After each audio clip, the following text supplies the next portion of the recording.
It is now confirmed. Numerous outlets reporting that MSNBC and CNBC are going to be cut off from Comcast, spun off into their own companies. And the rumors are, well, their ratings are in the gutter. CNN still claims, no, they're making a lot of money. Don't worry. Yeah, despite the fact their weekend ratings were 28,000.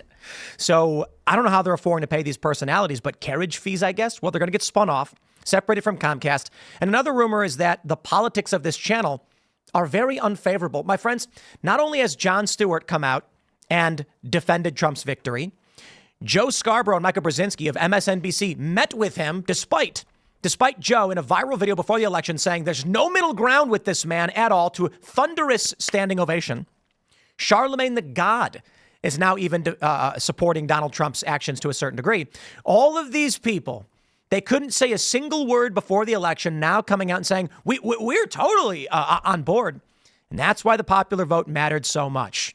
But of course, MSNBC staffers are calling for a boycott. They're furious. They are outraged that Joe and Micah would meet with Orange Hitler. And this is why the company has to be spun off. MSNBC and CNN's ratings have been continually getting worse. So we'll dive into all of that. And then we got some other crazy stories. World War III, I guess. Russia is building nuclear bunkers, mass producing them.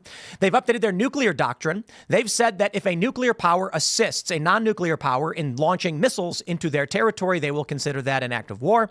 And they could theoretically use nuclear weapons in that regard. They're basically saying they're getting ready to do so. So that's great, I guess. Hopefully Donald Trump can get in and put an end to all this.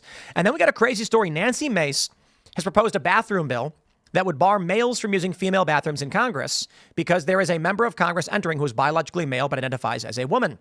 This has caused a huge controversy where a transgender individual has threatened the life publicly and overtly on various social media platforms, threatened Nancy Mace's life, and she's responded to this. This is a wild story. Before we get started, my friends, head over to mypillow.com/Tim. You know MyPillow. We love MyPillow. Well, once again, my friends, MyPillow, they've been canceled by another big box store. So they're passing an incredible offer on to you, our listeners. The standard MyPillow retails for $49.98. And now for a limited time, you'll receive one for only $14.98.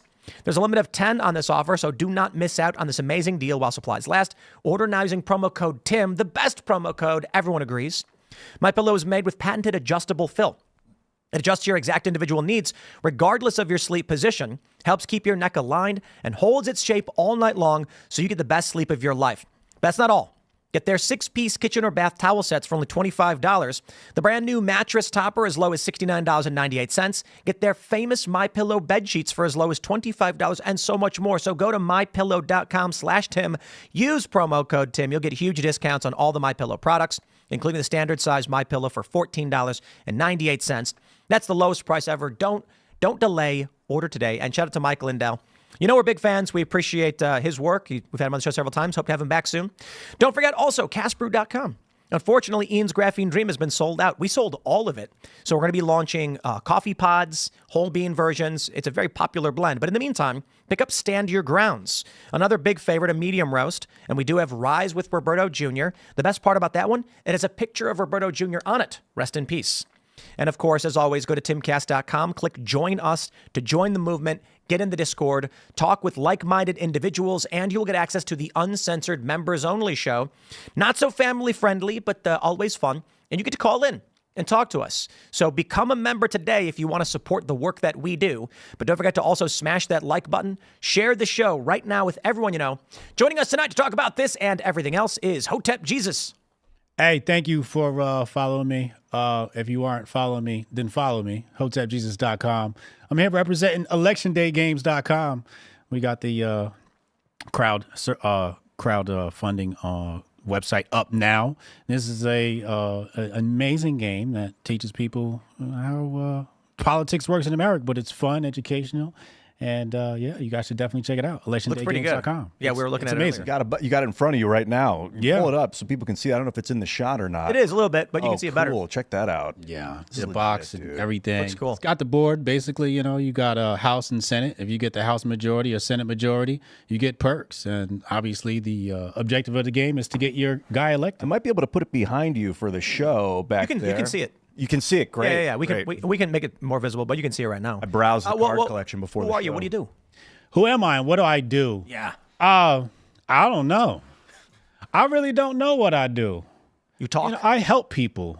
You talk and people like what you say. Yeah, but I think, that's what I think it is. I think I help people because, I do a show called The Griff Report on Kick, and last week somebody said to me, you changed my life. I hear that a lot. You've changed my life. You changed my life. So I think I just share my life experience with people and just help people get to the next stage of their career or life or whatever it is, relationship, business-wise, et cetera, et cetera.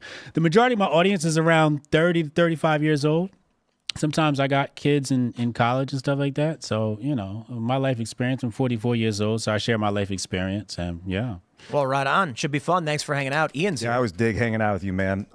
Thanks. Good. And the question of who are you? We were having that before the show. Like, we were talking about philosophy in general and God. And like, are you God? What are you? Are you your frontal lobe? Are you Brian Sharp? Like, or are you something much greater? Nerve system jellyfish. Yeah, I think you are. Well, hey, I'm Ian Crossland, at least so I've been told. And I'm just back from Dallas, man. I spent the week working with the Blaze. I did 3 episodes of Normal World with Quarter Black Garrett and Dave Landau. It was excellent. I did Sarah Gonzalez's show with Michael Marsden. That was really fun. And then I wrapped up the weekend doing Inverted World with Shane Cashman. So if you didn't see that, it's on YouTube at Inverted World. That was really great. We talked about philosophy, also good and evil.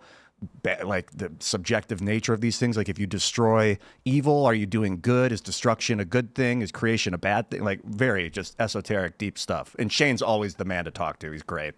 So I'm happy to be back, man. Good to see you guys. Hello, everybody. My name is Phil Labonte. I'm the lead singer of the heavy metal band All That Remains. I'm an anti-communist and a counter-revolutionary. Let's go. Here's a story from CNN. And I chose CNN on purpose because they're also in the gutter. But this should be fun. Comcast to spin off its cable channels, including MSNBC and CNBC, into separate company. So it's now confirmed. The rumors that have been bubbling up, they trickled this one out. At first, they were like, the ratings are really bad following the, what do we have here? Is this, do we have that one over there? No. The ratings got really, really bad.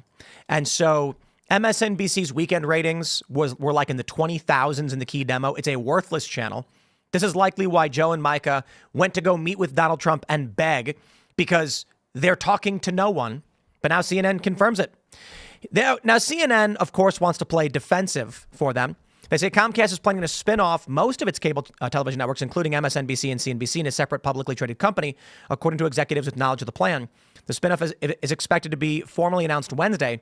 The Wall Street Journal, which first reported the impending announcement on Tuesday evening, said this involved USA, Auction, E, Sci-Fi, and the Golf Channel. Comcast's NBC Universal division is keeping Bravo, the NBC broadcast network. The separate cable channels will have the same sort of ownership structure.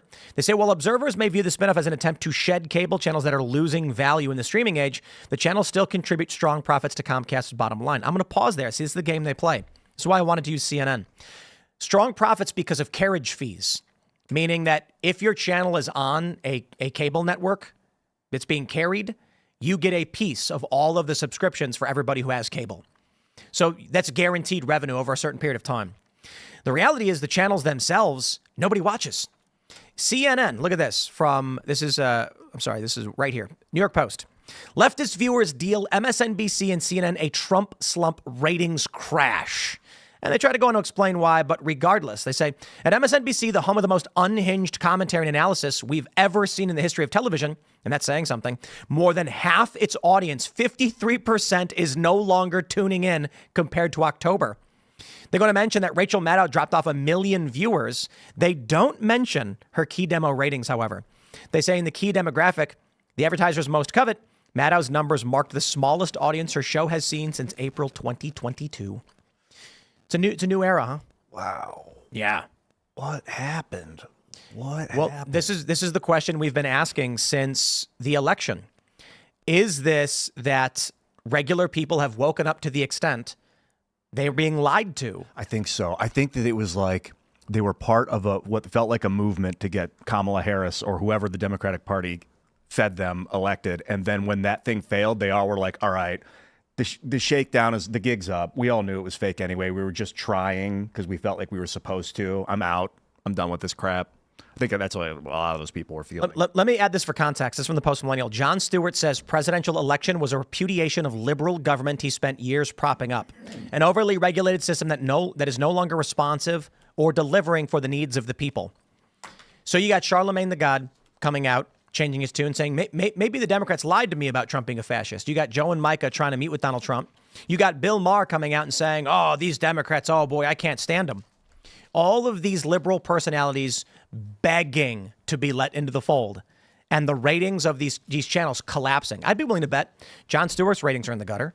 You know, he resurrected his Daily Show to come back for this election cycle. Yep. I bet his ratings are gutter trash, and he knows it. CNN's are in the gutter. New York Post confirms. We've seen all that data. MSNBC's in the gutter. Meanwhile, Fox News is up. Conservatives are up. And once again, we'll shine a light over on our good friend David Pakman, who put out a video after the election saying he was losing subscribers like crazy, as were many of these other liberal personalities. This is the culture shift. Yeah, I think that the people that have been vehemently anti-Donald Trump and anti-right, saying that the right is full of all these bad people and all of this just negative opinion about anyone on the right, I think that they realized, because of not just because of the election of Donald Trump, but the fact that everything in the country had a right lean this election. So the House was taken, the Senate was taken. If you look at all of the districts and all of the people all of the elections that went on, everything swung to the right. And I think that even if they're not like, oh, we're going to be right wing now, we're going to start, just saying, supply side economics are good and family values are important. Even if they're not going to do that, they realize that they can't just continue to call the right racist, bigots, you're terrible people, you're all Trumpers, Trump's a Nazi, etc. I think that they see the writing on the wall. And if you want to survive, especially in legacy media where the writing is on the wall, that podcasts are where it's at today, that alternative media, that the internet, that's where it's at. It's no longer on cable news. If you don't adapt, then you're going to be left behind. And we're seeing it with what's going on at NBC, with MSNBC and even CNBC. Like, typically it's not really, really strongly left leaning because it's all business, right? There are people that are going to have left leaning opinions, but you're not going to have people that are just like, oh, we got to get rid of private property and we have to tax, it's a good thing to tax unrealized gains and stuff like that, because that just isn't going to fly on a business channel. Even there, seeing the effects from NBC. So I think that it's probably writing's probably on the wall. Are we having fun watching these personalities grovel, basically? Of course we are.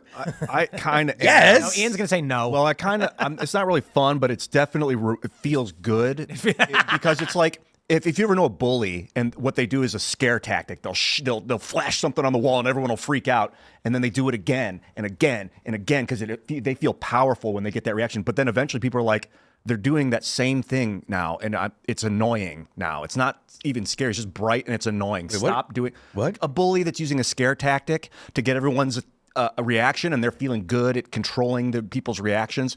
Eventually, that scare tactic becomes obvious, a scare tactic. You're like, I know he's just flashing a light on the wall. I'm ready for it now, and now it's just becoming annoying. And you're saying the left is that's what they're screaming about. That's what the Trump corporate press has bad. been doing. Right. Yeah, okay. And it is just nice to see the bully exposed. It's it's like the boy who cried wolf, I guess. It's the Democrat who cried Hitler. Eventually, you're just like, we get it. Jeez, there's like 7 Hitlers, whatever. Well, let's zoom out really fast. Let's speak of the apparatus of the platform that is media. And when you launch a platform, you have to decide who you're going to speak to and what your goals are, okay? So either it is to get viewership and get money, or it is to push an agenda, or maybe a combination of both. And it seemed like mainstream media, especially leftist mainstream media, didn't want viewers. They weren't thinking about the dollars. They were trying to use their platform to push an agenda. We saw that during the Trump years. We saw that before Trump got elected in 2016. And that, to me, let's go backwards really fast. What do people want from media? What people want from media is, number one, information without bias and the truth. And the media has failed at both of those because all we've gotten was bias. So let's say you're going to have a platform, you're going to talk to people like Tim Pool. Tim Pool, he talks to everybody. He talks to the left, he talks to the center, he talks to the right. Mainstream media has done a good job of just platforming certain people on the left. We see it with black media. Black media is out there and they don't talk to Hotep Jesus. Tim Pool, I have a Hotep Jesus on. So what we're seeing is a complete bias, and people are like, well, we're not getting the full picture here. Then you have the election, and you see the popular vote, and you go, oh, the people have spoken with their votes, et cetera, right? But that's the issue. People have lost their trust in media. Media is not giving information, and it's been completely biased. But it comes back to the fact that media was not trying to make money. They were not trying to have viewers. They were specifically trying to push an agenda, orange man bad. And I must say this, but Bill Maher on his show, and I can't believe I'm about to say this, forgive me, he called the Democrats retarded. Oof, that hurt to say. I'm so sorry, everybody. I'm sorry, YouTube viewers at home. But he said those words. Yeah. Leave it to Bill Maher. He said Democrats were like a royal family that had become incestuous and had retarded children. Wow, yeah. And he's like, that's for sure. And you know what? The essence of what he's saying, that Democrat ideas have become a hodgepodge of insanity, we've been saying for years. So thanks, Bill, for coming out after the election, when before he was like, Trump can't win, Kamala's going to win the popular vote. And now all of a sudden he's calling Democrats retarded. Oh, come on, dude. Yeah. You could have said that before the election. The culmination of believing their own refuse or whatever is when they said, Trump is a threat to democracy. Our candidate has been installed without a Democratic primary by our super delegate, whatever, imperial strategy. Was like, okay, this is great, because I was actually talking with my mother, who's very much like, hey, she was of the ilk of like, Trump's a jerk, mean tweets, don't want to vote for the jerk. But I was like, I'm not going to vote for. First of all, they're saying that he's a threat to democracy while they install a candidate and become a very big threat to democracy. Accuse your opponent of what you're doing, which was a Nazi tactic. Not only are they doing that, but they're not only are they blaming them, but they're doing it. And so, and she's now just fully on board, fully understands the manipulation of that sect, that weird minority in the American population. Just look at these moral cowards, okay? Because I'll give credit to every single Trump supporter and every single post-liberal or disaffected liberal who had no problem saying after Joe Biden won the election, I'm not on board with there were servers and Dominion and all that conspiracy stuff. That felt like a big cope. I certainly don't think it was. Let's just say the bellwethers were off. There's a lot of questions about the 2020 election. I'm fine with. But I do think Democrats largely just ballot harvested and changed the rules in order to win. After that happened, I didn't say, I supported Joe Biden the whole time. I mean, Democratic Party is what it's always been. I was like, Trump is still right. Joe Biden is terrible. He's a warmonger. And I have no problem saying that, even if we're losing. But look at these people. We come around and we win the popular vote. We advocate for Trump the entire time. We have a primary process with strong candidates. We're fans of Vivek. Initially, we were fans of DeSantis, but his campaign went weird. And no one liked Nikki Haley. But it was a fierce primary. Trump ends up winning, and we say, okay, we're going to get behind the candidate. Then, after Donald Trump wins, the other liberals all of a sudden now have found Donald Trump. They have found the absurdity of Democrats. They are moral cowards. And I say this. We want their audiences, and we want them giving us their whatever power or support they can. But we always must remember that these people are not to be trusted. Jon Stewart, Bill Maher, Micah, and Joe, they'll sell you out in 2 seconds when the wind changes. But for the time being, if they're going to sing the praises, it's yes, you can go on one knee now like you had all these athletes do and accept that we were right the whole time. And we're going to keep going. But regardless. And there's another segment. Their viewership's gone. There's another segment that changed their mind before the results of the election, like Michael Rappaport. Oh, yeah. Right? So what happened there? Are we trusting him? I do. I think he legitimately saw the light and was like, whoa. Yeah, the light of attacks on Israel from the left in the streets. Yeah. Oh, you think he turned against that? as opposed absolutely. to towards. You look, for someone like Michael Rappaport, and there's a lot of people like him who are Democrats who hated Trump, you could literally have evidence of Trump being falsely framed and prosecuted, and they're going to be like, don't care, Donald Trump is bad. And then the moment some leftist comes out and burns an Israeli flag, they're like, I'm a Republican now. All right, well, then I don't trust that. I don't trust them for 2 seconds. I don't trust reactionaries in general. I don't like people that are like, emotional, I'm now away from emotions. No. I like the people that are take his honest vote. and look for truth and stick with that. If like Rappaport, if he was sincere, you know, and I did not realize how crazy the left was, and it took him, this was what woke him up, I'd say okay. But he backtracked on Trump. He came out and said Trump is on the table. Look what's going on with these protests. Then backtracked on Trump, and now apparently I think he's for Trump again. I don't trust that. As opposed to someone like Anna Kasparian, who legitimately now sees the danger of what was happening. And I don't know what she feels about Donald Trump, but she seems like full on, like she cares about truth. It always has. Anna Kasparian's perspective was shaped by multiple actual events. So there was the fact that she was sexually assaulted by a homeless person outside of her house. She said, I'm not a birthing person, and she received all kinds of online hate from people on the left, calling her all the terrible names that you get called. She looked into she for a long time believed the narrative about Kyle Rittenhouse, and then she finally went and looked into it and watched the videos, and she was like, oh my God, I'm wrong. This is like, he was actually defending himself, and it's clear. And she's taken Cenk to task on a lot of that stuff. You know what a big component of Anna was? She said that after she got assaulted by this homeless guy, leftists started making fake videos of her statements out of context to accuse her of things she hadn't done or said. And she was like, this is crazy. And I'm like, welcome to the club, Anna. Rogan also is another example. He said that to CNN, saying that he took horse paste was the ultimate. No. They put a picture of a horse on the screen.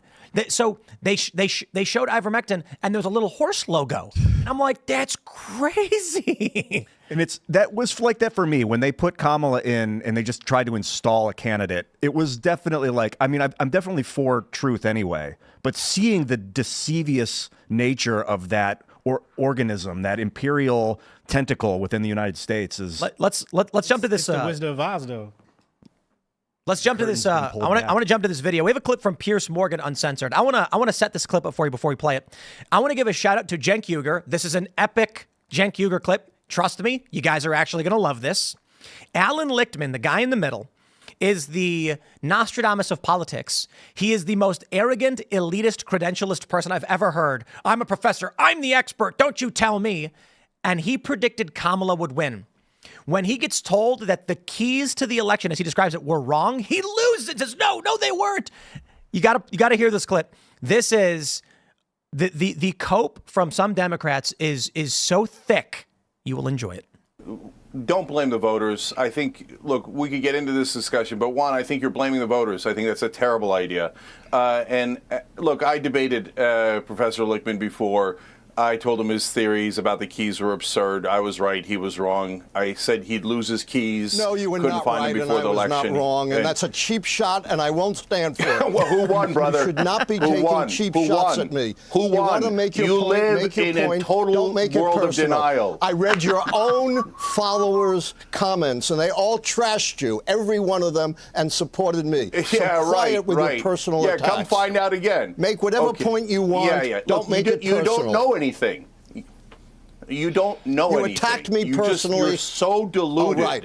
I've only been a professor for 51 years. On this program, I've never been able to finish a thought. How many books have you published? That's because there's lag. Did you hear because that? you're personally attacking me again. Look what he just said. Oh, right. I've only been a professor for 51 years. On this program, I've never been able to finish. Professor for 51 years, published 13 books. He's telling Cenk he's right about his predictions that Kamala Harris was supposed to win, and he's published all of these books. And Cenk's just like, dude, you're wrong. How many books have you published? No, because you're personally attacking me again. Say whatever you want, but I'm not going to stand for brother, you got it wrong. You were preposterously and stupidly wrong. So, okay, all right. Can I just finish a goddamn thought ever on this show? No, not if you're personally. I admitted I was wrong. I don't need you to call me stupid. Okay. Can I just say, it's great to see you Democrats all getting along so So this well. kind of goes on, but I'm really enjoying the Alan Lichtman arc because he's giving us this endless stream of very extreme cope and seethe. The dude stakes his career on being right about elections. After he was wrong, he makes this video where he's like, I was wrong. I own up to it. We'll take some time to assess how we got these wrong, and we'll figure it out. Instead of coming back being like, here's what I misunderstood, he comes back like, actually, I wasn't wrong at all. Elon Musk interfered in the election with billions of fake news manipulations, and that's actually why the keys didn't work right, but 160 years of history were changed by Elon Musk. And the proof is I'm a professor. Exactly. And I've written 13 books and been a professor for 51 years, so I know better than you. But this clip is excellent, Cope and Seeth. See, Cenk Uygur and Anna Kasparian, they get it. I think they've been seeing the writing on the wall for some time. There are some liberal personalities, I think, like Free Press and Barry Weiss. They saw this a few years ago, and they're like, guys, the left is going crazy. And then obviously there's people like Carl Benjamin. There's people like me or Joe Rogan. Varying degrees of individuals who were on the left or liberal and then being like the left, the Democratic Party's gone nuts. Cenk Uygur is now sitting here he was saying this before the election. He thought Trump was going to win. He was making these predictions. However, he, like many other liberals, have only started becoming more aggressive in their description of things, now realizing just how wrong they were and how badly they lost. Biden's dementia, I don't know if he actually has dementia, but when it finally came out and all of the news media, decline is fair. When they all acknowledged his decline, that was when everybody was like, the jig is totally up now. And I think Cenk has always desired the truth, but being in an echo chamber, sometimes your truth is distorted by your chamber. So he's seen what he's seen. And for a lot of people, it was hard to accept that the avatar of truth in this system, the least worst situation was an entertainer with a potty mouth. Because it's like, I want a good guy that makes me feel nice, not a guy that screams she's a fat pig and like gets all the attention and like gets to win and he was the bully on the plate. I don't know if Trump was actually a bully or not. I don't think he was, but I don't know. Anyway, it was hard for some people to accept, but I think that's why some people are slow to come around to it. And as a final thing, I want to say about Piers Morgan's show. Great people, great guests. I love Piers. You need to fix your lag, buddy. Because these guys are overlapping because there's a 2-second lag. They can't hear each other for 2 seconds. It makes this a fucking clown show. So fix that shit. You get 1 million views a video. I still love you, but fix that. Unless you want them to look ridiculous on purpose, because the thumbnails have them all with their mouths open looking like idiots. I don't know, but please fix the lag. That's the pressing issue. Fix the lag. I don't want these guys, Cenk, to be like, why can I never finish a statement on this show? It's because there's lag. It's 2 seconds go by. No, it's because Piers' show is designed around people screaming at each other. I think it happens because of the lag. Because they like if I had to wait 2 seconds to hear what you said and you're like, he's not responding, I'm going to keep going, and then I start to talk over you and we're like, what in the hell? Well, this is one of the reasons we don't do digital interviews like this. It really doesn't work. And I did this like 2.5 years ago. I did a show with Ben Shapiro for his show, and we recorded it. And then I had to mail a disc because it was a heavy like 4K file or something. And we didn't have the internet. We only had 20 megabits up. And so when, it was only 20 megabits. It's crazy. So when we were doing it, it's like you talk for a little while and you wait, and then you have to decide when to stop talking so they can then respond. But when you're in a room with someone, you can see what they're going to do or whatever. Yeah. But enough about that. I'm just here to bask in the, there are two sides to this post-election Cope and Seeth. There's the Bill Maher, Jon Stewarts, Cenk Uygurs, and Charlemagne. They're all being like, geez, Trump, we knew it. The Democrats are crazy. And then you have the inverse, which is the Kyle Kalinskis, the Alan Lichtmans, the screaming and refusing to back down, saying, we got to go harder on woke. We got to be more mean. Well, let's assess what the left is. And I said this before you went to the video.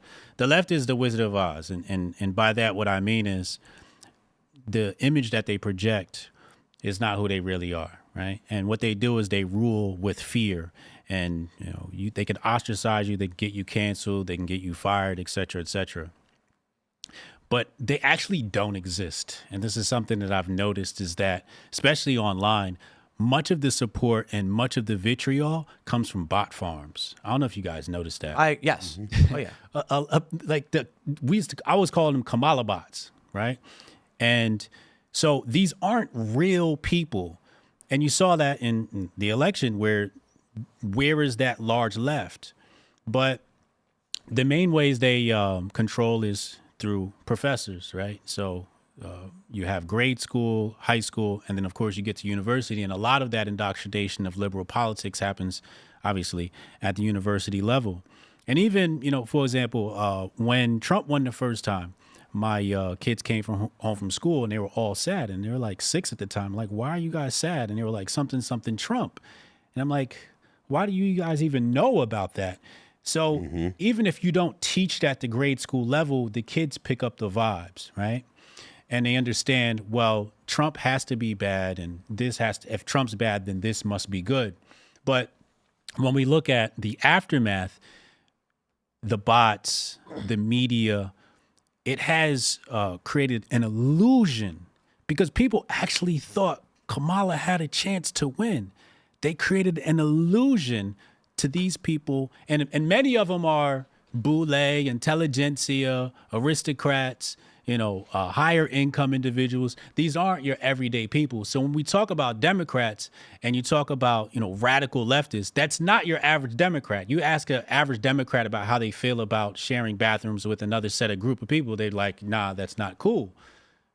But another thing, the pronoun situation, right? Now you see in corporate America, you got to have your pronouns in your signature, et cetera, et cetera.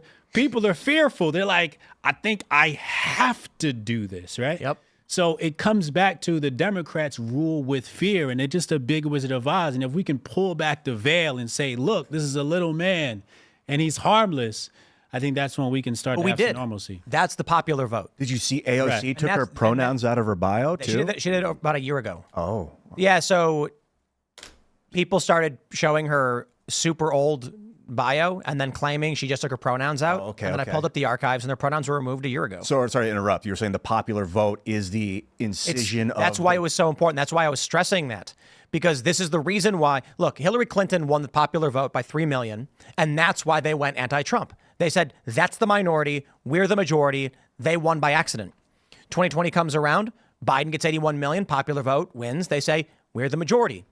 2024 comes around, Trump wins the popular vote, Republicans win everything, and now all of a sudden I'm on the winning side. They're always on the side that they think is the majority. That's why they go out in the streets and scream, you're on the wrong side of history. That's their greatest fear. And it's Supreme grifting. Oh yeah. The power of an echo chamber. If you don't get enough volume, the echo's not produced. And once you get enough volume, the more volume, the greater the echo. I mean, so if they fail to get the whatever you want to call it, the status quo, then it just doesn't appear. I'm going to play a little bit of devil's advocate, and I'm sure that the chat's going to have a field day with this. But this is actually the goal, right? To change people's minds. Now, I'm sure that there are plenty of people that are changing, and they're doing it for money. They're doing it for monetary reasons. They're doing it to save their jobs. They're doing it to save, save face because they want to be on the right side. I'm 100% aware of that. I totally agree. I'm not saying that that's not happening. But you don't change hearts and minds without that happening as well. Yeah. When you actually are successful, when you put in the effort to say, no, our opponents are wrong, and they're wrong here, and they're wrong here, and they're wrong here, and then you actually convince the voter, and you see it play out in the actual election, the way that we just did, that's a victory, and it's going to create downstream effects. And some of those downstream effects are going to be people that are grifters, people that are looking to save their butts, looking to just be on the cool guy side.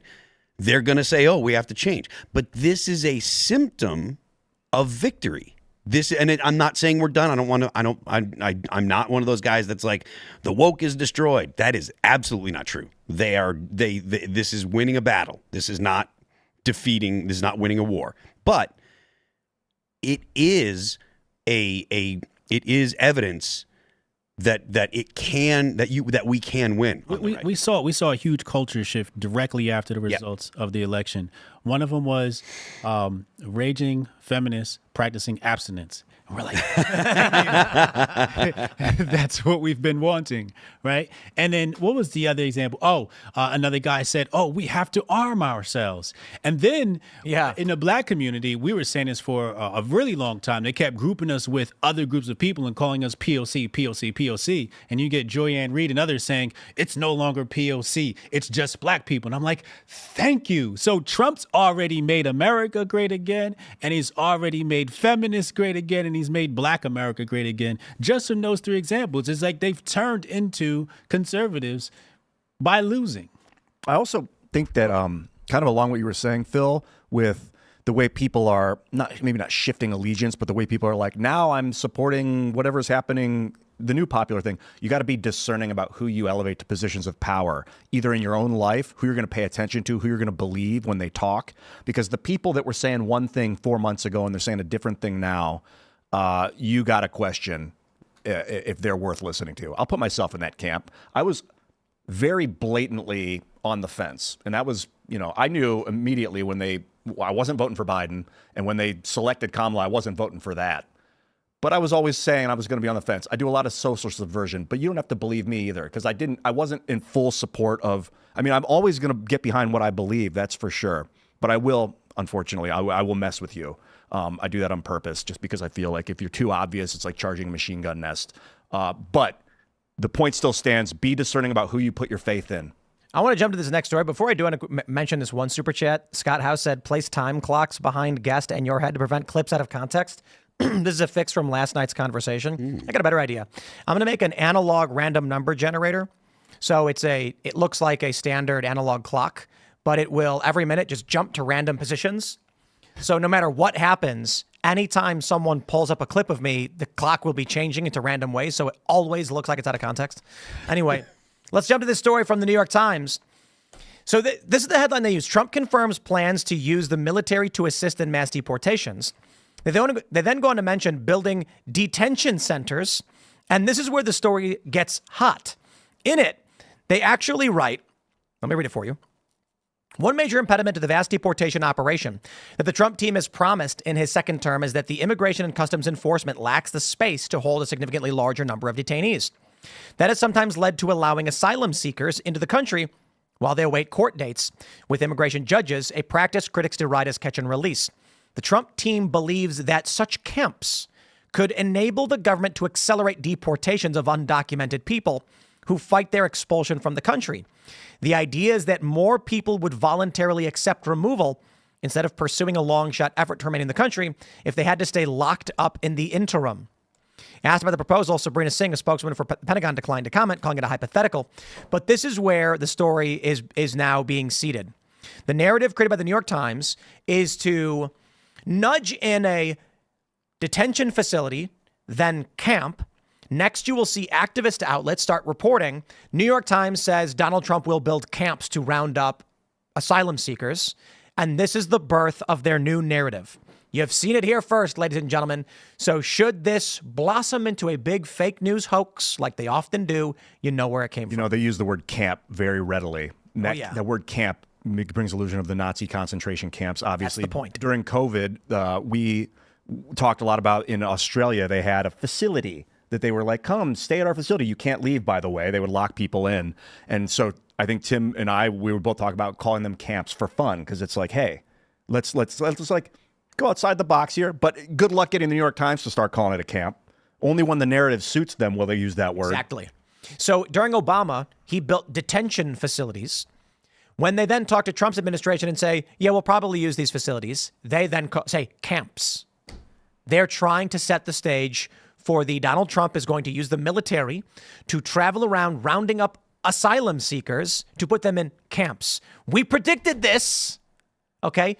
Trump deporting people here illegally is just following the law, but they want to turn it into Trump is Hitler. Yeah, there's a clip of the new guy that's going to be in charge of the border talking with Alexandria Ocasio-Cortez. Tom Homan. And she was like, they're seeking asylum. He's like, then they should go through a legal port of entry. That's the method. Otherwise, there shouldn't be any kind of controversy. No, yeah, exactly. It's not. But for some reason, so these people aren't technically if they're here and they say I'm seeking asylum, they're not technically seeking asylum until they go through the legal port of entry to seek asylum. They're seeking asylum. That's different. They're invited though. That's the sad part. Well, Kamala did say don't come. Well, before that, they were invited, and we created sanctuary cities, right? And we created the program of asylum. So there was a big invitation and a big bow on our border that said, hey, come on in. And then when Trump came, a lot of people stopped coming. Almost immediately, too. Just his appearance, just knowing that he was going to be the guy in the White House, right? So we're going to see the same thing. We're going to see a decline in people crossing the border, et cetera, et cetera. So I think this might be the clip that's been going viral. Let me play it. Zero tolerance was interpreted as the policy that separated children from their If I get arrested for DUI and I have a young child in the car, I'm going to be separated. When I was a police officer in New York and I arrested a father for domestic violence, I separated that father from his Mr. Holman, family. with all due respect, legal asylees are not charged with any crime. When you're in the country illegally, it's violation 8 United States Code 1325. Seeking asylum is legal. If you want to seek asylum, you go through the port of entry, do it the legal way. The Attorney General of the United States has made that clear. Okay. Mr. Chair, the memo She's so awful. is submitted to. It is a violation of 8 USC, what do you say, 35. And isn't it great when she's like, legal asylees? And so you go through the port of entry, no crime. you do it the legal way, and she immediately retracted. She was like, oh, he's right. I was wrong. Their worldview is fake. Now AOC is playing this whole, are there any podcasts you Trump voters listen to? I want some recommendations. Oh, here we go. Oh, well, that's promising. I don't necessarily trust her, but that's promising. Is she up for a grifty? She's definitely up for it. Grifties.com. Go vote for her.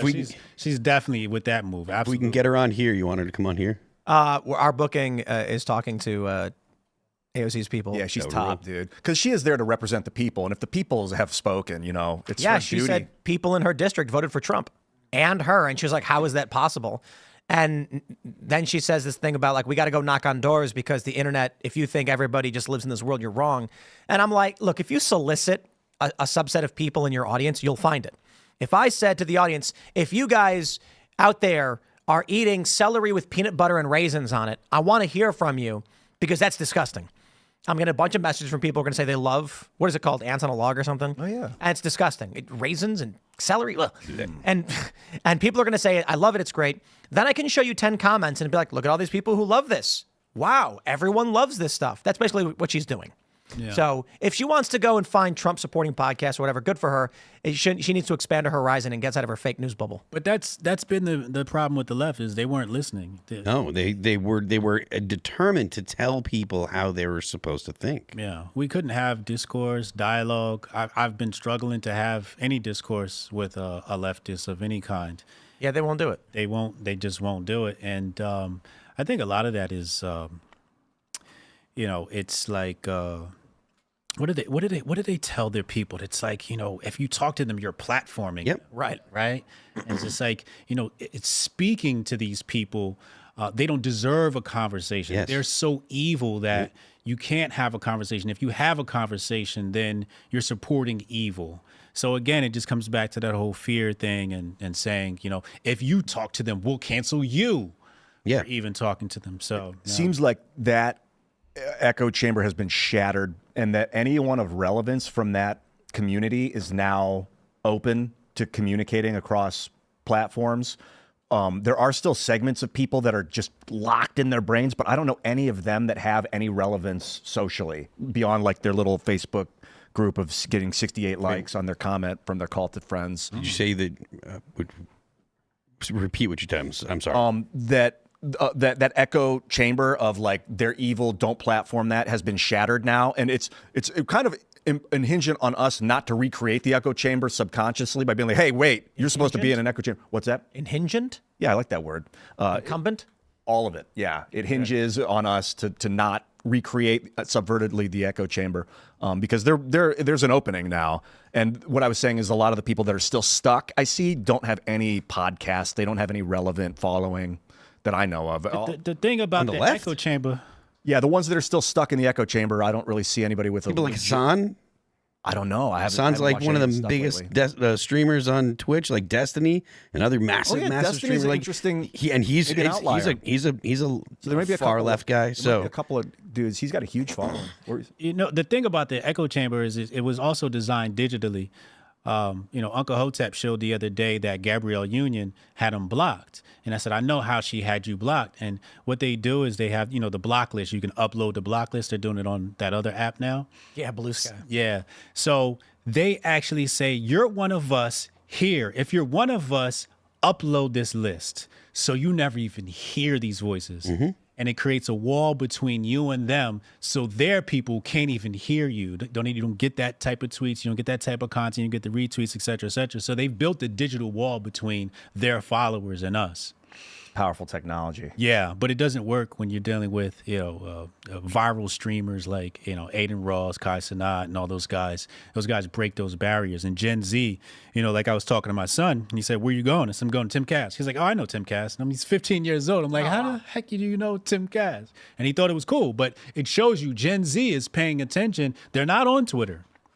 Gen Z is on the streaming sites, and those streaming sites are leaning way more conservative, and nobody liberal really has a strong. Well, they got following. that adpocalypse now. We talked about this the other day. Twitch streamers are losing like 90% of their revenue. It's just evaporating. And X just got all the ads start coming back in. Ching. And this show's lit up like ×2 views. I'm checking in. It's like 78,000 live viewers as opposed to the 48,000. 61,000 right now. Yeah. And there was like 80,000, 90,000 ever since the election. I don't know if Alphabet's like, it's time just lay off all this weird censorship stuff, or if more people are coming, or if it's a combo. I think the popular vote victory terrifies them. Look, they're scared of the left canceling them. So they just say, do what the left wants. Once they realize they're on the wrong side of history, they panic and say, quick, to the other side, to the other side. Now, all of a sudden, our ratings are through the roof. Advertisers are knocking on the doors. All the big advertisers are like, we want in. There's a lot more going on behind the scenes, but... The Trump-Rogan show had, 200 million views across platforms in a week. I don't know what the numbers were, 80 million on YouTube. They shut it down for a day, and then it was back up all over the place. It was on X, got 80 million views on X. God knows. It's just... I want to pull up this story just as a reference. This is from Fast Company from earlier in the year. Is the dead internet theory suddenly coming true? Here's my proposal to you guys. One of the reasons, perhaps, we are seeing the left lose so many viewers and subscribers, and why these channels are losing ratings, could it be that dead internet theory was true, and that it was a mechanism by corporations and governments to prop up far left ideologies to create the perception that they were popular? Let me pause first and explain what this is. You guys familiar with that internet theory? Sounds something similar to what Brian was saying earlier. Around 2016, the idea is that the internet has become more bots than people. Oh. So when you make a post and you're like, I don't like waffles, all of the responses are automated bots who are trying to sell a product or convince you of something to control your opinion. Yeah. Let's pause and go back to the late 2000s, early 2010s with the Anonymous Hacker Collective and Lulzsec and groups like this. We discovered through the work of Barrett Brown and Project PM and some hackers who exfiltrated data that the U.S. Air Force was creating sock puppet social media accounts to be sold. They create them. They have a single individual operate 50 accounts to control public opinion. Yeah. Assumptions were that in Libya, one of the favorite points brought up by activists during the time of the Libyan revolution / civil war was, there sure are a lot of Libyans that speak English and around American social media. But you'd see these Libyans saying, we must stop Gaddafi, freedom. And the Americans would be like retweeting it like, wow, look at this. And it was generating public support in the United States for NATO to go in and do airstrikes, no-fly zones, whatever. Hillary Clinton then says, we came, we saw, he died. If dead internet theory is true, and corporations and governments are largely controlling bot accounts, what you'll end up seeing is a couple things. The first, when Elon Musk bought X, what did we see? When it was announced he was going to buy X, leftists lost tons of followers. Conservatives gained tons of followers. How does that make sense? Well, some speculated that it was because there was a thumb on the button, that Twitter at the time was propping up left-wing channels and holding back right-wing channels. Could it be that bots were largely being operated to prop up these left-wing channels to make it look like they were more prominent than they really were? Well, following Elon's takeover, users started complaining they weren't getting the same views and clicks anymore. Why is my engagement so down? I mean, for me, it was kind of like every tweet I put out have thousands. Now it's like sometimes they have 1,000, sometimes a few hundred. Well, when you get rid of bots, which is what Elon's whole plan was, your engagement will go down. Your engagement was fake the whole time. But people can't tell the difference. They see 10,000 likes, they feel good. They see 1,000 likes, they feel bad, even if they aren't real. Following the election, David Pakman says, Brian Tyler Cohen, all these liberals are losing followers. They're losing subscribers. Now we're hearing that the left, these liberals, are bleeding followers on X like crazy. And perhaps because they're all fleeing to blue sky. That makes no sense. Rage quit. I don't believe it for a second. Because didn't they already flee to Threads? What's wrong with that? They already fled to Threads. How are they now fleeing again? Doesn't quite make sense unless dead internet theory is correct. following the election of Donald Trump, the machines that were propping up these bots turned off. The accounts deactivate, the money stops flowing, no one's paying these people to run sock puppets anymore, so they all just shut it down, and then we see the left burn a bunch of followers. They would be shutting them down way before he gets into office and torching all evidence that they existed. They have to wait until the election, because what if he wins? I mean, before inauguration is what I meant. They're doing it before inauguration. Right. So the reason why it happens immediately after the election makes perfect sense. If they're running these bot accounts, one person running 50 followers to make it look like a liberal's got a big following and making lots of money, how is this one guy getting 1 million views per video? They're not going to shut it down before the election in case Kamala wins. If Trump wins, who's going to pay the bills? Hillary Clinton cut a bunch of deals. You know, what was it? The Clinton Global Initiative and Foundation shuttered as soon as she lost the election, and the donations stopped coming in because we know what the point of that was. So if you are being paid to run 500 sock puppet accounts to comment, to post, to view videos, and they've got a team of 10 running, 300,000 clicks for these videos. Once the election's done, you're like, okay, the contract is up. We're done paying this. All of a sudden, the views drop, the subscribers drop, cancellations hit. Mm-hmm. Perhaps. I'm not saying I know for sure. Yeah, there's also a third option. Well, first of all, there's two types of these accounts. One is hired guns, right? And the other one is private, like just some kid in Malaysia, trying to do whatever he wants to do, right? So the private guy doesn't necessarily turn his bots off. He just changes course. Right. So he goes, I was shilling for the left. That was the thing to do. Now it's like all these bots now shill for the right. Here's another component to that. A lot of bots that operate on X and other platforms do it to create the image of that they're real. So one of the first things bots will do is they'll follow prominent social media accounts so that if somebody investigates, they see what looks like a normal user following Brad Pitt and Rachel Maddow. Could it be perhaps then that a lot of the followers were passively following what was assumed to be prominent mainstream voices, CNN, liberal commentators who get lots of views, because it made the bots look legitimate. And then once the popular vote swung, the bots just jumped over to right-wing personalities because they are viewed as more legitimate. Correct. Yeah. You'd have, and it's all hypothetical. I'm just saying. You could get the analytics if accounts unsubscribed and resubscribed in mass for sure. You could get those analytics. Elon would have access to MSNBC's ratings have collapsed, and now Fox News' ratings are jumping. I don't see that as bots because that's the ratings tracking agencies. But our views are way up. I know why they lost ratings. So CNN had a change of CEOs last year, right? And they tried to come more center, right? Oh, yeah. Center right. MSNBC recently tried to go more center right. So what happened was everybody was accustomed to a certain product that was extremely leftist. I have family members that said, they're angry at CNN. They are angry at MSNBC because they've had a more balanced take and they are no longer watching these channels. So some of that drop off is attributed to the fact that people don't want to hear anything positive about Trump because they've been so programmed with Orange Man bad that it the thought inside of them enrages them. So let me see if I can. I'll play this clip for you guys. This is from Jon Stewart. Joe and I went to Mar-a-Lago to meet personally with President-elect Trump. And for those asking why we would go speak to the president-elect during such fraught times, especially between us, I guess I would ask back, why wouldn't we? Because you said he was Hitler. I'm going to do a one-act play called Joe and Mika Go to Mar-a-Lago. Mr. President, your rhetoric is outrageous. I cannot in good conscience... Ooh, are those macaroons? The pink one is raspberry. Yeah, man. The best part, because you called him Hitler, but that's your point. MSNBC is now saying, we're fine with Trump. Joe Scarborough... Let me see if I can find this video where he gets a standing ovation where he says there's no middle ground with Trump.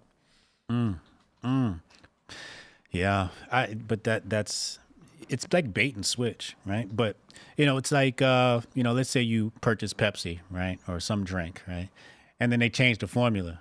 Like when Wendy's changed their French fries, What? Why would you change your French fries? You had the best French fries that could rival McDonald's French fries. Because Hindus got mad because they were making them in beef tallow, and the Hindus are like, that's not okay with us at all. What? Is that why? Yeah, seriously. Okay, so see, so now I'm not happy anymore, and I don't like Wendy's French fries anymore. So now it's like if I want junk, I go to McDonald's, right? But it's the same thing. You've changed your recipe, so people are no longer purchasing. That's it. It's like if a Pepsi changes its recipe, is it still Pepsi? I mean, it's a different drink with the same brand name on it. It's the same thing with these guys when they change their perception or their tune. I mean, people can change, but the vast oscillation of Mika and Joe is like changing the recipe of a food and keeping the same brand name on it. Listen to this. And Listen it's to abrupt, this. too. This is interesting. This is from April. Me trying to understand other people.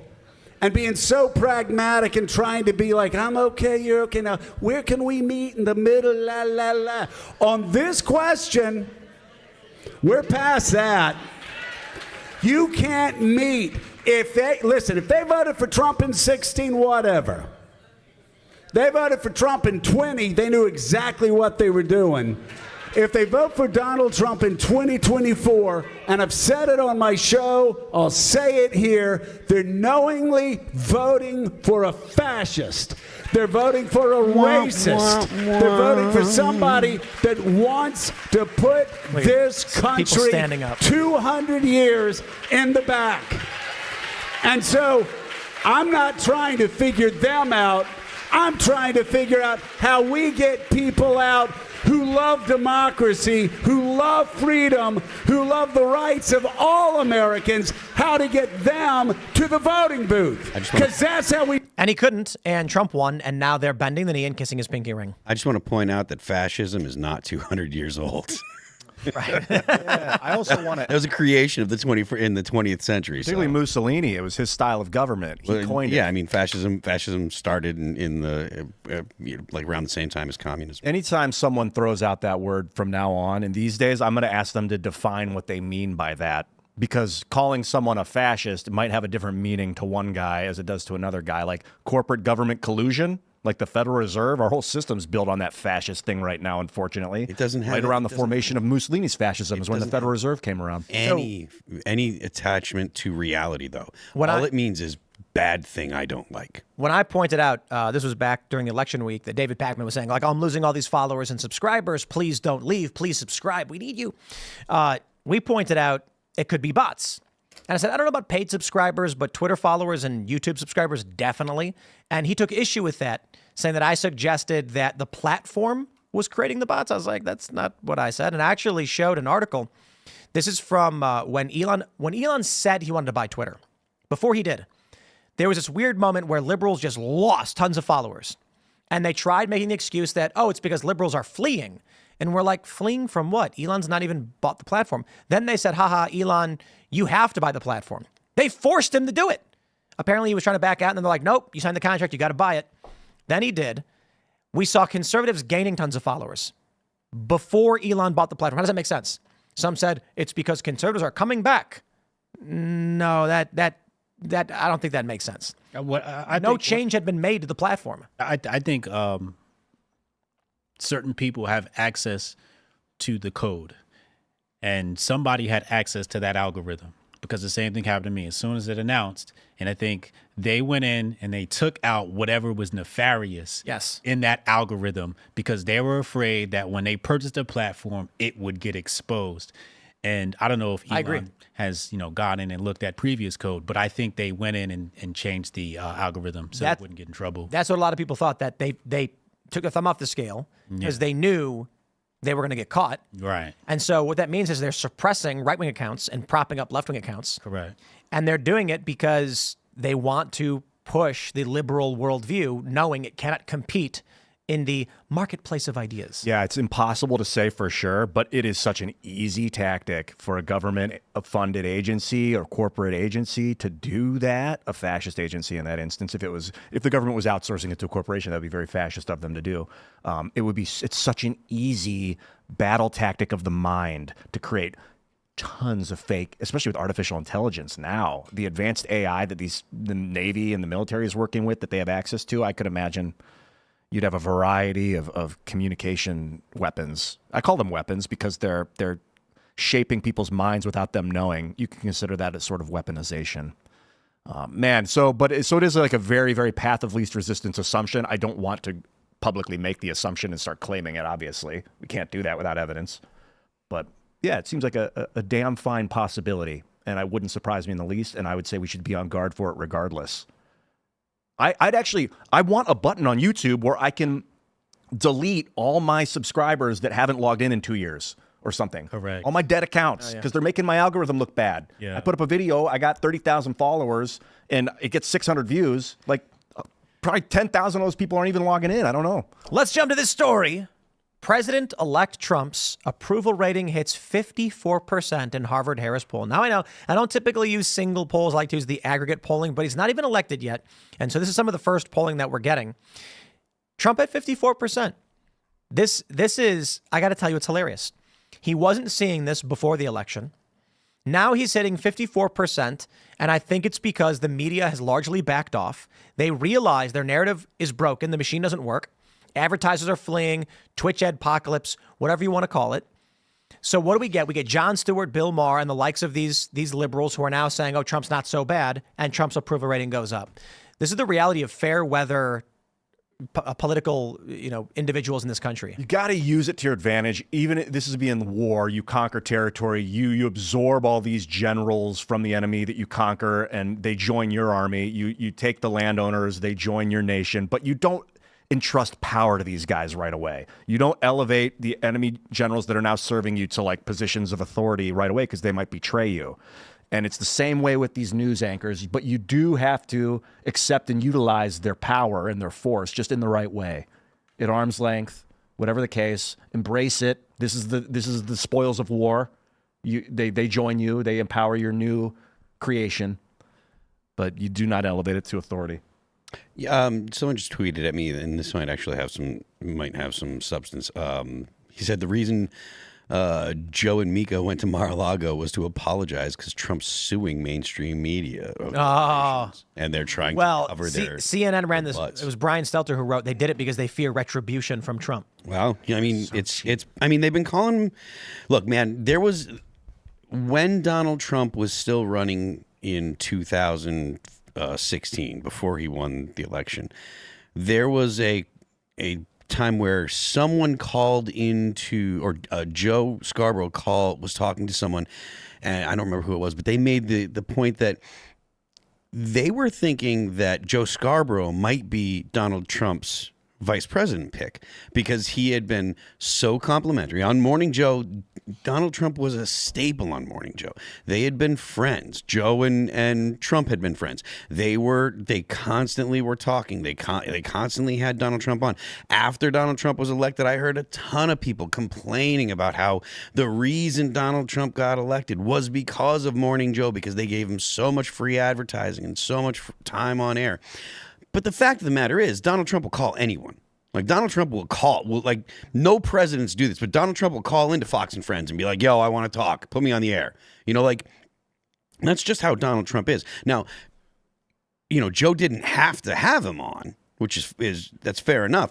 But it's probably a situation where, he overcorrected because he was being accused of helping Donald Trump to get elected, and so the powers that be didn't like that. The left leaning media didn't like that, and so they were like, Joe, you need to do something to help discredit Donald Trump. And then when he realized that obviously Donald Trump's approval rating is at now 54 or whatever, and he like I said earlier, people are seeing the writing on the wall, and so he's just swung back. But I mean, the fact of the matter is, everyone kind of sees that Trump is popular. Like, it's cool. Did you expect this? Did you expect Donald Trump to win the election? I honestly, I thought that the establishment had more control than it seems to. I thought that the establishment was going to fortify the election to the point where Donald Trump couldn't win. I had largely said I don't know, and it's because of the fortification or the shadow campaign, as they call it. Yeah. However, I'm like, based on the numbers, based on the polling, Trump should win. But based on the deep state shadow campaign, Trump should lose. So I really can't tell you. What I will say is several months before the election, a year before the election, we have discussed on the show the prospect that the deep state has lost control as the grandchildren of those who created the liberal economic order. They don't know how to operate this machine they've inherited. And so they've lost this control, and it was only a matter of time. It looked like about a month out, one thing we talked about was that the rats may be jumping ship. And so let's say you have 100 deep state, 51 deep state spies who want to push a narrative. As long as they all believe they're going to win, they have that combined force to screw up an election in their favor. But if at any point they start to feel pressured, like maybe Trump is going to win, then they falter, they jump ship, and then without any combined strength of the deep state, Trump ends up getting through, and now they're scattering panic. Yeah, if there was malfeasance in 2020, which has always been a hotly debated topic, and Trump had won, he would have had access to investigate that. He has that access now. Yeah. I was the same way. I actually said on the show, if everything was on the table and was legit, Trump would win, and I used the word landslide. 74%. I thought he was going to just take everything, but I thought in my soul, in my heart, that the deep state or whatever would manipulate the digital voting, would flip the votes 51-49. It would be very close. Kamala would come ahead. And I thought the same thing in 2016, and it was like a gut punch when I woke up to Trump winning. This is the second time that my black-pilled cynicism has not won. And that's a reason to take the momentum and go forward. Words cannot even describe the opportunity as sovereign citizens that we have to create something beautiful, something real for this planet. Like all of us on the United States is the best country on earth, the best government ever created, known to man, where the citizens govern themselves. And I think this is an opportunity to spread that, not through war, but through culture, through like love of country, love of what we've done and what we can do. Man, I was shocked. I wasn't shocked. I was just, I guess, surprised. I don't know. It was almost, What about you? What did you think? I thought the writing was on the wall. I said it on my show. I said, Trump going to win this. It's going to be a landslide. And intuitively, I was looking at social media and I saw a huge shift to the right. And to me, it looked like the establishment wanted Trump from what I saw. And I think it was because they turned the ship so far left that it got out of control. And we saw that after October 7th. And they said, holy crap, these radical leftists that we created are no longer doing what we want them to do. They're turning against us. Let's turn the ship back right. Yep. And get a little bit back center. So that's why I said, okay, Trump's going to win because they have to turn the ship back right. Because and this is a common theme among socialists. They start to when they start to get too powerful, they fragment them. So they go from socialist to democratic socialists. And you see this all throughout the history of socialism and communists. But when they get too powerful, they'll fragment them or they'll just shift to another direction. And it looked to me like a balance of power. This is something we had talked about with the October 7th thing, is that they may have tried to cut a deal with Trump. Like we surrender, don't destroy us. You know what I mean? Do you think it's something like that? Absolutely. They go to Trump and they say, look, the left has gone nuts. We're in for Israel. We can't have them. What do we do? I wonder then if they were like, we'll wind everything down. Because I mean, I gotta say, it does kind of make sense the way the corporate press is now acting towards Trump. Their handlers are all of a sudden like, nah, say Trump's out. Yeah. Politico's reporting that Linda McMahon was tapped for education secretary. That sucks. Linda McMahon, I'm not. It sucks because we want to get rid of the Department of Education. Oh yeah. Linda McMahon, she was actually in Trump's first administration. But in all seriousness, that's great. I thought the same thing here with the Israeli, the support for Israel, and I think we talked about it in August even or before. But like he's the guy, he was the president that was like would support Israel, and that might be what would get him in. Is that, if anything, that this, and there's lots of aspects of a deep state. Some of them are the Israel lobby. There's a lot of, according to Mike Benz, the Israeli lobby is very powerful within that deep state apparatus, and that might be that influence obviously shifted towards Trump behind the scenes because of his vocal support of Israel. But to me, the shift to the right, everybody's like, oh, it's organic. We're winning. And I'm over here biting my nails like, oh, this is part of the plan, right? And so I'm trying to see how far right we go. That's why I want Dave Smith to get in Trump's cabinet. He said he was putting a libertarian in the cabinet. Rogan was talking about getting Dave Smith and Trump on the show together, the three of them. Yes. And I think Trump can help guide his Middle East policy, or Dave Smith can help him. Here's the conspiracy that I've talked about quite a bit, that I'm not saying is true. It's a conspiracy theory. Donald Trump has always been the choice of the deep state. In the late 2000s, I remember this, Alex Jones was becoming more and more prominent and popular. Libertarians were rising up around Ron Paul. They opposed war. They opposed the IMF, the SWIFT payment system, all of these things. Alex Jones had been talking about the Amero, a North American currency, rejected because people were in revolt against it, Real ID, all these things. There's the guy where the Liberty dollar gets raided. And so the conspiracy theory goes, the deep state says, guys, people hate Romney. Obama was not enough. We've got Occupy still. Tea Party and Occupy, we have the makings of a populist uprising. How do we capture this? Well, these guys, assuming they're not stupid, say, okay, look, we tried the Obama route. He's not an old white man. He's hoping he's changed. He came out of nowhere. He challenged the machine. It didn't stop the Tea Party, and it didn't stop Occupy Wall Street. So that doesn't work. What we need to do is have a champion defeat the evil that the populist movement fears. How do we do that? So they say, Donald Trump's a billionaire. He's a friend of ours. Let's get him. We will prop him up as this upstart outsider. He's a billionaire, by the way, who challenges the machine. We'll try to destroy him, but never really. We'll put him, he'll be in on it with us. And then we'll set him up to be the champion who defeats the evil machine empire. And what ends up happening? You'll get the likes of Alex Jones cheering on the executive branch. You get the likes of Luke Rudkowski. And you will get those Ron Paul libertarians voting Republican. They will line up next to the American flag to strengthen this country, strengthen its ties to government, and champion its president in his authority to help, control everything. So that's the conspiracy theory. I'm not saying it's true, but people believe that Donald Trump, who was friends with the Clintons and friends with these people, they chose him to be this, I'm going to challenge the machine. They play the heel. Trump defeats the bad guy, and Dave Smith votes Republican. Now, right?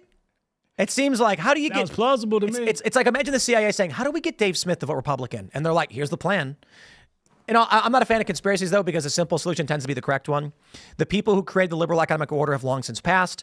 The grandchildren who have inherited this thing through the CIA have no idea what they're doing. The BRICS nations are growing out of control. The deep state has no idea how to maintain the narrative machine. The ratings are collapsing, and Donald Trump rises up in the wake along with other populist movements, makes substantially more sense. Yeah, there's room for another world order for sure. Like the evolution of the world order is happening in front of us with BRICS and with the liberal economic just failing to manipulate. Yeah, BRICS is Brazil, Russia, India, China. No, I know what BRICS is, but BRICS is not a threat. Not a threat. I wouldn't call it a threat, but it's another type of world order, economic world order. And so it's been growing in the last few years, and the liberal economic order is floundering. There's Bitcoin, there's this digital world, potential world, but if the power goes off, you don't have access to your Bitcoin. You don't have access to anything. Without the power. You don't have access to your checking account. I mean, unless you cash, man. Unless you actually have cash. Without power, or gold. Well, metals.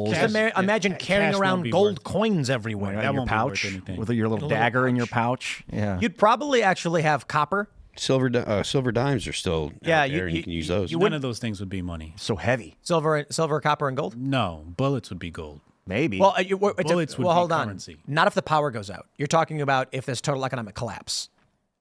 If the power goes out, what would it be? Yeah, if the power goes out, you can still have digital currency. It's called offline currency. That'll be part of the CBDC. Right. So the first thing we're talking about is what if the power goes out, you have no access to Bitcoin, and you have no access to your checking account. Yeah. But you can still trade with cash and precious metals or whatever. Yeah. If society crumbles, bullets are everything. Yeah. Bullets and water. But I got to be honest. We've made this joke where it's like you go to the grocery store and you're like, I'll take a gallon of milk and I'll take those cans of beans. Do you have change for 50 BMG? And they'll be like, yeah. And they'll give you like a handful of 9mm or something. Yeah. Like that's the joke. But bullets are going to be more than currency because like a single .22 long rifle is going to be worth a lot. You're talking about a tiny bullet would be impossible for the average person to make. It'd be very, very difficult if society was totally crumbled. I hope Fallout makes bullets the currency instead of caps. Because bottle caps, that's not bullets. You carry so many anyway in the game. It'd be a great currency to use. The funny thing about Fallout is that bullets are still around after hundreds. Yeah, of years. you find bullets. No. They'd be so rare. Like a bullet. That's Book of Eli. Have you seen Book of Eli? No. So it's post-apocalyptic, and he's got a shotgun, and the guy's like, "What's that?" Psh, they're never loaded anyway, because there's no bullet. But he does have bullets. Shotguns would probably be the most popular weapon. Blunderbusses, things you can just stick in there, get some explosive AR-15s. rocks and stuff at short range. If we're talking about a post-society collapse, Ian's right, blunderbuss. Boomsticks. Because they'll just pack it and they'll jam rocks and garbage in it and then blast you with whatever's lying on the ground. Yeah, if you can get close enough to the deer. It's going to be look. Water too. Making black powder with like bat crap and other things like this. Your average person can find a book in an old library, and that knowledge will persist. It'll probably become fairly common, and there will be small groups that try to make black powder. In that case, it's going to be makeshift blunderbuss. If you're talking about like blunderbuss or makeshift stuff, that's fine. But to go through the amount of ammo that is currently saved up in random dudes' basements. I mean, there's a lot of ammo out there. Like, I mean, I have a lot of ammo here in West Virginia. That's not talking about how much ammo I have in New Hampshire. Okay, and there's a lot of dudes like me. So ammo ammo will have value, and maybe people will use it for currency. That's completely realistic. But I think that you would see the lights come back on unless there's a massive die off of people that are competent. We're not. So that's why I said if the power goes out, gold is fine, because so long as the standard culture exists, people will feel there's value between these things. We're talking about total social collapse. Then people are going to be making makeshift things with, rocks, dirt, and crap. Like I said, there's some I do think there will be people that are going to, do what they can if they don't have anything. But there's a lot of people. How long is the power out? What I'm saying is, if right now the power went out for several months, okay, people are trading gold. If the power goes off and we're in an economic crisis in World War III and it's a year, people are trading gold, cash, and things of value. What if you don't have gold? You're trading something of value. You're bartering, silver? You're doing labor, silver, whatever it might be, but probably not silver. The average person doesn't have these things. Right. What I'm saying, Phil, about people making blunderbusses, we're not talking about modern power goes out and there's disorder and everyone's walking around. Total social collapse is like a catastrophic nuclear bombs wipe out, like Fallout. Goes down and breaks off PVC pipe out of his basement and sticks in some whatever explosive. Now PVC wouldn't hold it, but PVC wouldn't work. Yeah. But one thing Fallout does get right is the enough duct tape it might. In the newer Fallout games, you get the what are they called? They're the makeshift Oh yeah, pipe rifles. Yeah, pipe rifles. Pipes, metal pipes. Yeah. Yeah, they're really crappy, but people just understand the general concept. Nails. Total social collapse. We're talking about Fallout 200 years from now. Everything's going to be wiped out. You're not going to find ammo lying around. There may be caches underground that people have lost, and maybe you'll find powerful, wealthy people at that time, if you can define it as wealthy, will probably be wealthy because they have found access to these things. The average person is probably going to have blunderbusses, and they jam garbage in it. And with Trump talking about whether or not he's I'm kind of with you. I don't think he was subvertedly put into power to empower the deep state. I think it was just kind of things are a mess and he's the most popular guy. But I am concerned that I'm not too concerned that he could be twisted into doing horrible evil. I don't think so. I think he's kind of shown us that he's not doing that.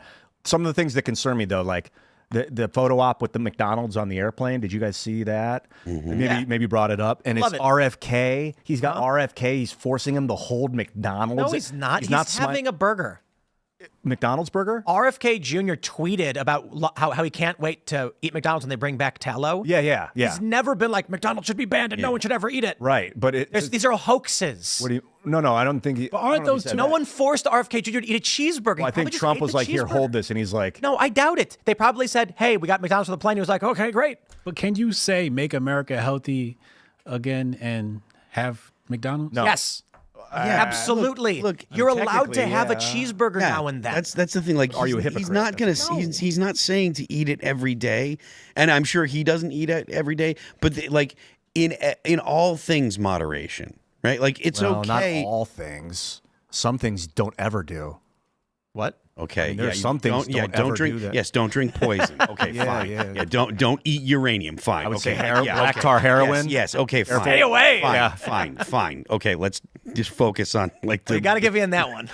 yeah, it's true. Don't shoot yourself in the face. Yeah. But the point is like, it's okay if you have a cheeseburger, or if you have McDonald's once in a while. If you have it like once a month, that's fine. If you have like, people that like to, I don't drink really, but even though I don't drink, I had a champagne on election night, and I had a cigar the night after, and I haven't smoked cigarettes. I don't smoke cigarettes anymore, and I quit smoking cigarettes in 2019. You can do things that are not particularly great if you're doing them in moderation. So I'll say RFK, his face, he didn't look happy. He wasn't taking a bite. It was after coming out and saying we're going to make everybody healthy, and then a week later, it's a picture of him with McDonald's. It's like kind of feels like Trump was flexing on him. He's like, "I'm your boss." Let's not the Mitt Romney picture. The Mitt Romney picture that you may be thinking of. Remember the Mitt Romney? So after the election, Donald Trump had dinner with Mitt Romney, and after Donald Trump said some terrible things about Mitt Romney, and Mitt Romney was looking back at the camera like. Okay. Like very sheepish. But here's an article from BuzzFeed. The reactions to this picture of RFK Jr. eating McDonald's on a plane are hilarious. Let me pull up the image first. And everyone's claiming that this is hypocrisy. He wants to make America healthy, but he's eating McDonald's. He's opening a burger. It looks like he might have some chicken nuggets or something right there. Look at that. He has a Coca-Cola with high fructose corn syrup. Look what people are saying. Help. A lot of people made the joke where they were like, RFK, no. So I say this, okay? There is absolutely nothing hypocritical about RFK Jr. having McDonald's. And I also don't think his face is being like, help. He's sitting, I'll tell you this. They sat down there on the plane. They said, guys, we got McDonald's. And he went, oh, great, well, I'll take a Big Mac. And then they put the Big Mac down and they go, hey, everybody, look. And then he takes the burger and he looks up, take a picture of his face. And now everyone's claiming they know exactly what he's thinking. He's a hypocrite. The dude probably ate the cheeseburger and said, it was great. I don't even think he ate it. I bet he just posed with it because Trump asked him to. Bro, that's my guess. Ate the burger. Well, he said that flying on Air Force, I was just reading this earlier, that flying with Trump is like you're only able to eat poison. There's just crap, terrible food on the airplane. He's made that statement publicly. He said that. He doesn't look. Yeah, I was just reading that earlier today. Maybe you can pull up the word flying with Trump, toxic, poison, stuff like that. You can find out. I wonder where I was reading that. And maybe I could have posted that. Economic Times. Perhaps. Let me pull this up. I don't know what this is. After saying Donald Trump eats food that is practically poison, RFK Jr. photographed on president-elect plane enjoying McDonald's and Coca-Cola. See, I still reject that hypocrisy. Like, you're allowed to say, guys, exercise, eat right. And if I catch you eating a bowl of ice cream, I'm not going to be like. But no, I don't think so. Locust bean gum, got a hydrogenated, whatever. Yeah, that stuff has like a 5-year half-life. It takes forever to get out of your system. Half-life? Just to get half of it out of your body is like 2.5 years. No, that's not what a half-life. Well, first of all, that's not what a half-life is. Half-life's a nuclear term of radioactive decay, but it takes about 5 years for that stuff to get out of your system. I don't think that's what I've been told by Kate Shanahan, the doctor, and she's written a book called Dark Calories. I interviewed her on YouTube. Kate Shanahan. She's like a leading pioneer on the science of seed oils. I think you're confusing. The story was that McDonald's doesn't rot for 5 or 6 years. Well, this is just Kate Shanahan's evidence on vegetable oils in general, that they take about 5 years to get out of your system. I agree McDonald's is bad. The point is, RFK Jr. having a burger one time is not a big deal. I avoid tons of garbage. Guess what? Guys, I have a confession to make. Ian, I'm sorry. I had chocolate fondue on Sunday. Oh, what kind of? Oh no, we went to Melting Pot, and so we did the cheese. You do the cheese fondue, and then you do. So they give you. We had 2 things full of different cheese. We had a Swiss cheese, and then we had a cheddar cheese with garlic. It was amazing. Then they bring out vegetables and meats, and I was dipping prosciutto in cheddar. It was amazing. And then for dessert, I had chocolate sauce on strawberries. You can handle a bit of sugar. Right. It's just and addictive. That's the thing. If someone saw me eating chocolate dipped strawberries, they'd be like, I thought he was doing keto. And I'm like, dude, I had a handful of strawberries one time. If you allow the addiction to take over and now the next day you're craving it and the next day you're eating it, that's a big problem. Right. But I think having a burger is no big deal. Well, first, he's not actually eating it, so I don't know if he ate it or not. But secondly, I think what's happening, this is my theory, is that Trump wants to literally make McDonald's healthier. He wants to make McDonald's more popular and then get them profitable so that they can start using beef tallow and healthier ingredients. The beef tallow isn't coming. I don't think the beef tallow is coming back, and the reason I don't think it's coming back is because of Hindus. That's such a small segment of reality, though. No, it's not. Like there's 1.5 billion Indians in India, dude. Yeah, but it doesn't matter because the issue right now for the market, there is a much bigger vegan market than there is a anti-seed oil market. So McDonald's is thinking, if we use vegetable oils for our fries, we're not going to bother the vegans, the vegetarians, or the Hindus. So we're better off doing that because no one else complains about vegetable oil. You could use olive oil. It's expensive. Olive oil, coconut oil. Bro, there's no way they're boiling fries in olive oil. I wish you would. But like beef tallow, like lard, that's like the next avocado oil, coconut oil. Cutback Steakhouse. Yeah, they do beef tallow? Beef tallow. So they could do beef tallow. They could do at least an option. I have another question. What are the ramifications of mixing starch with beef? I don't know. What's an example? That's what they do? Is that like when you digest it together? Do you know if that's positive or negative, net negative to your health? My personal experience is sugar and meat is a bad combo. So the concept of a burger itself, like bread, which breaks down into sugar and then mixes, might be a problem. But that's so it don't even matter what burger you get. I just stay away from the carbs. I do like meat by itself. Lettuce wrap. That's how you do it. Or vegetable with it. That's how you're technically supposed to have your beef. So, you can argue of whether it's a McDonald's burger or another type of burger, but technically you're not supposed to mix carbs with beef. Is that like a dietitian thing or what? It's a biological thing. I don't eat sugar. I just generally stay away from it, and I feel substantially better every time. So, I did keto for a couple of years. I felt great. Got a personal trainer and said, just tell me what to eat and I'll eat it. Let's see how it goes. Did not enjoy it. It was ups and downs. It's like I come in the morning, I record 2 segments, and I'm about to pass out. And I'm like, got to go eat lunch. So I asked ChatGPT, I'm like, make me a diet plan. And it told me to eat like every hour and a half or 2 hours. So then I'd make like a peanut butter banana thing for a snack. Then I'd be like, okay, let's go record. Then after a couple of segments, I'm like, I'm so tired, man. I'm drained. Got to go eat more food. And I'm like, this is awful. Now I have 2 eggs, goat cheese, cheddar, avocado. That's it, with a protein shake, no sugar. It's probably like 5 carbs maybe for breakfast, and I have energy until 5 p.m. What do you do with your protein shake? What's the liquid you use? Coconut milk. Oh, awesome. To use, yeah, and it's got like six carbs in it. That's where the carbs a little bit of sugar. Well, it's because coconuts have it. I do coconut water. Right, the coconut. There's sugar in that. There's like 7 grams of sugar. Yeah, the coconut milk is much less. For whatever reason, whatever I get is much less. And then I do half and half. You do need a little bit half sugar and half in your diet. Got a little half and half is what makes it. Half and half? Yeah, you need the fat because protein shake without fat is just, it's kind of weird. Isn't that half and half weird additives though? No, I get the good stuff. No, we get so, but like, I'm RFK Jr. Maha all the way, dude. Because I was saying this, I go to the grocery store and Allison's like, I want to get some cottage cheese, and she grabs one, puts it in the cart. I look at it and I'm like, look at the ingredients. It's got like Carrageenan gum or like whatever that stuff is. I'm like, why is this in the cottage cheese? We put it back. We grab Daisy ingredients. It's like cultured cream, skim milk, salt, and I'm like, done.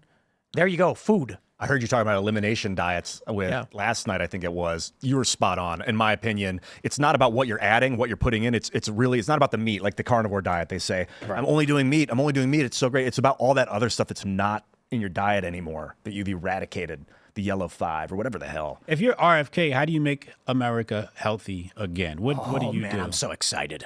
What do you do? Like, what's the first thing you do? Do you eliminate things? Yes. Do you add things? Yes, eliminate things. So first of all dyes.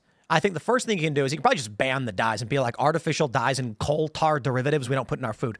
If he doesn't want to go that hard that fast, he can say it is he can require, I guess through the FDA, he can require food labeling to be the name of the product, not some marketing brand, Red 40. No. Call it what it is. Yellow 5 tartrazine. Put that on that and tell your kids you're feeding that to them. I don't know if he actually, I don't know how I don't know how this would go because this would be something that the Department of Agriculture has something to do with as well. But I imagine if you could get rid of corn subsidies, so that way it was actually more beneficial to put in real cane sugar as opposed to high fructose corn syrup. The reason that everything is made with high fructose corn syrup is because corn subsidies. The government pays farmers to grow corn. I'm not sure why. I don't know the whole reason, but I know that it makes it cheaper to use high fructose corn syrup than to use regular cane sugar. So if you get rid of those, you don't even need cane sugar. And that's the crazy thing. Yeah, nowadays. We've got cultural problems. I drink here a delicious Spindrift. This is raspberry lime, and the ingredients: carbonated water, raspberry puree, lime juice has 1 carb in it. Yeah, from the raspberry probably. And everybody loves these. We drink them all the time.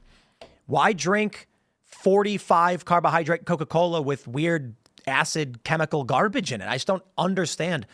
It is true that millennials have been leading the charge in not drinking soda. Yeah. So soda companies have been collapsing. And now that they ran these commercials a few months ago where it was like a guy wearing like a Dr. Pepper thing. And he's like, did you know that we offer sugar-free options? And then it was like a soda coalition advertisement being like, please drink our disgusting chemical juice. And I'm just like, nah. I will drink water. Nowadays, there's options. There's a stevia leaf extract, and there's like this Core Power. This has got only 5 grams of sugar. Yeah, we get these, and they're delicious. They're delicious. 5 grams of sugar, and it's what? But let me read the ingredients: filtered low-grade A milk, alkalized cocoa powder. So far, so good. Natural flavors. Okay, whatever. Monk fruit juice concentrate. Totally fine with that. Monk fruit. Stevia leaf extract. But it's okay. Carrageenan. Is that how you pronounce it? It's a thickening agent. Cellulose gel. Cellulose gum. Maltodextrin. Acetylene potassium. Sucralose. Lactase enzyme. Vitamin A. Palmitate. Vitamin D3. Okay, so let's talk about acetylene potassium. Fake sweetener. Not interested. Sucralose. That's Splenda. That's a sugar molecule bonded to chlorine. Not interested. So there was a study that came out recently that said colon cancer, the reason why tons of young, healthy athletes are getting colon cancer is because of emulsifiers, which is the cellulose garbage and the gum that they put in our drinks. The reason they put the gum in it is because people like things to feel thick and creamy because they like cream. So instead of putting fat in your food, they put gum in your food to make it thick. And I find that disgusting, and I don't want to eat it. I do peanut butter powder. Man, that thickens up my coffee. There you it's go. Like a milkshake. Shout out to Jack Pasobic for turning on a peanut butter powder. That's a good idea. Oh, it's so good, dude. Peanut butter powder? Yeah. Just powdered peanut butter in a big canister. PB, I think, is the company that I use. And coconut water makes it sweet. It's a good idea. Oh, it's delicious. I can't stand when no matter where we end up going, we go to any convenience store, any gas station, whatever, we want to get something to drink, it's all garbage. I guess the ban hammer, if RFK is really going to make things, it's like you can't have that thing anymore because that's the elimination diet at the global scale. But it's going to affect the petroleum industry, for instance, like Red 5 Lake or whatever, Red 40 Lake and Yellow 5 Lake. They used to be Yellow 5. Now it's Yellow 5 Lake. I think they used to be derived from coal tar. Now they're derived from petroleum. Could be wrong about that. So that would technically affect the bottom line of the petroleum industry, which is a challenge. The oil industry is very influential and powerful. Sucralose has over 100 safety studies representing over 20 years, and it says that it's safe, and it says that the body doesn't. It says what happens to sucralose after consumption. About 85% is absorbed. You know what not sucralose absorbed. is? Yeah, I know. It's exact. You know how it was invented? I don't know how it was invented, but they were trying to create a pesticide. But the point is, it's saying that it doesn't. If your body doesn't absorb it, and it's saying that drink monk fruit. Well, this has monk fruit juice in it. That's right. So what I can't stand is they're putting this lab-made fake sugar in the drink and then telling you it's safe, and I'm just like, I'd rather just not have that. Well, I mean, if you don't, that's fine. I'm not telling you that you should, but the point that I'm saying is like just because, like, I don't think that just because something was manufactured doesn't mean that it's automatically bad for you. That's right? true. Like, so it's like I understand that you want to be. You want to be concerned about what you're taking in. About sucralose, they were trying to make a pesticide when Fundus, the discoverer, a researcher at Queen Elizabeth College, pull this up on the screen while you're talking. It's just text. It's in the air. He was told to test the chlorinated sugar compound, but he misheard the advisor's instruction as taste it. Oh my God! So he took the pesticide he had made and tasted it and said, "Tastes good." And the original idea was, hey, if we bond chlorine to glucose, the insects will go and eat it and then die. Whoa. And then they were like, hey, this is kind of sweet. And they started running tests on it, and they were like, the body doesn't absorb it. So let's market it and sell it to people and put it in all our food because it's safe. Look, they also look up Gelen gum. They'll tell you that's fine too. I don't want lab-made chemicals in my food. I'm just done with this. There's something weird about America. No one's saying that you have to have it. That's why I don't drink that stuff anymore. But that's fine. And this is the point of what RFK Jr. is saying. What is it? Butylated butylated hydroxytoluene in our breakfast cereals? Why? Yeah, we don't need that garbage. Because they're trying to maximize profits. I'm reading about sucralose. It doesn't get absorbed, but it may cause free radical damage. So as it passes through your system, it takes electrons away from things or gives them to things. You're saying, yeah, but like I said, you're saying it may, but like I said, hydroxyl radicals. Like I said, right now there's 100 studies that say that it's safe. Now, again, don't get. I just don't think that it's a good idea to get wrapped up in it's something that I'm unfamiliar with, or it was made in the lab, so we have to reject it out of hand. I am very familiar with sucralose and have been for decades, and that's why I have always avoided it. So the issue I take is that, well, I'll put it like this. I hear this from everyone who travels the world. When I'm in Europe and I eat food, I lose weight. When I come to America, I eat the same food, I gain crazy amounts of weight. I've heard that from everybody. People who are from Mexico, Puerto Rico, France, whatever. They're like, man, I was in Korea for a few months and I just lost tons of weight. And then I came back to America, I'm eating the same things and I'm just gaining weight like crazy. And I'm like, yeah. How about this? It's actually simple. Instead of trying to figure out how safe sucralose or butylated hydroxytoluene is, we just don't eat lab-made chemicals that don't need to be in food. And look, I get it. Maybe some people can't afford to not eat these things, but I go to the grocery store if I'm broke, buy tortillas, ingredients, corn, salt, whatever, and vegetables, and I'll eat that if I have to. I get what you're saying, but my point is that people get wrapped up in names or titles and stuff. Everyone loves to say, oh, well, this is all natural. Well, lead's all natural, and I'm not eating lead. And just because lead is natural doesn't mean it's good for you. It's a marketing term. Yeah, it's like, so the idea that just because it's made or it's all natural or something like, or it's found in nature or whatever, these kind of ideas actually mislead people. And genetically modified as well, because everything's genetically oranges modified. Are genetically modified. Like lemons, they're a crossbreed from lemons. If you look at modern bananas compared to like what bananas were like 500 or 1,000 years ago, they're a totally different thing. There's selection for the most abundant producing vegetables or whatever. That's genetically modified as well. Here's Google search. When digested, sucralose produces a byproduct that can damage DNA, which may lead to cancer or other health problems. Consuming sucralose may disrupt the gut microbiome, which can increase the risk of developing tissue inflammation. High doses of sucralose can limit T-cell proliferation and differentiation, which may dampen T-cell mediated responses. Sucralose can trigger insulin resistance, which can also lead to follicular dysplasia in mice. Sucralose and one of its hydrolysis products can be mutagenic at high concentrations. Cooking with sucralose at high temperatures can produce chloropropanol, which are a potentially toxic class of compounds. RFK, I'm going to help you out. RFK, I'm going to help you out. I'm going to tell you how to make America healthy again. Are you ready? Sit down, RFK. I'm going to teach you right now. Do you remember the Got Milk campaign? Yeah. And that went all across America? Okay, so let's put that aside. We're going to come back to that point. What you got to do is you got to make America sexy again. I'm going to say it one more time. Bring sexy back, huh? You got to bring sexy back. If you show healthy individuals, I wouldn't eliminate anything from the diet because there could be economic ramifications of all of that. Let's not mess up the economy any more than we already have. Let's let whatever's going to happen in the economy happen gradually because you don't want any abrupt changes. What you want to do is you want to go to Netflix and be like, yo, you put a fat person in this movie, we're locking you up. No more fat people. Well, that's something that we talk about on PCC, on Pop Culture Crisis a lot, is advertisements They should be aspirational. Like to put fat people in, as models and stuff like that. Yeah. That's not a good thing. You should put people in positions, people that you want to look like, in positions for models and stuff like that. We got to go to Super Chat. So if you haven't already, would you kindly smash that like button, share the show if you like it, and if you are watching, become a member over at Timcast.com. So go to Timcast.com right now, click join us.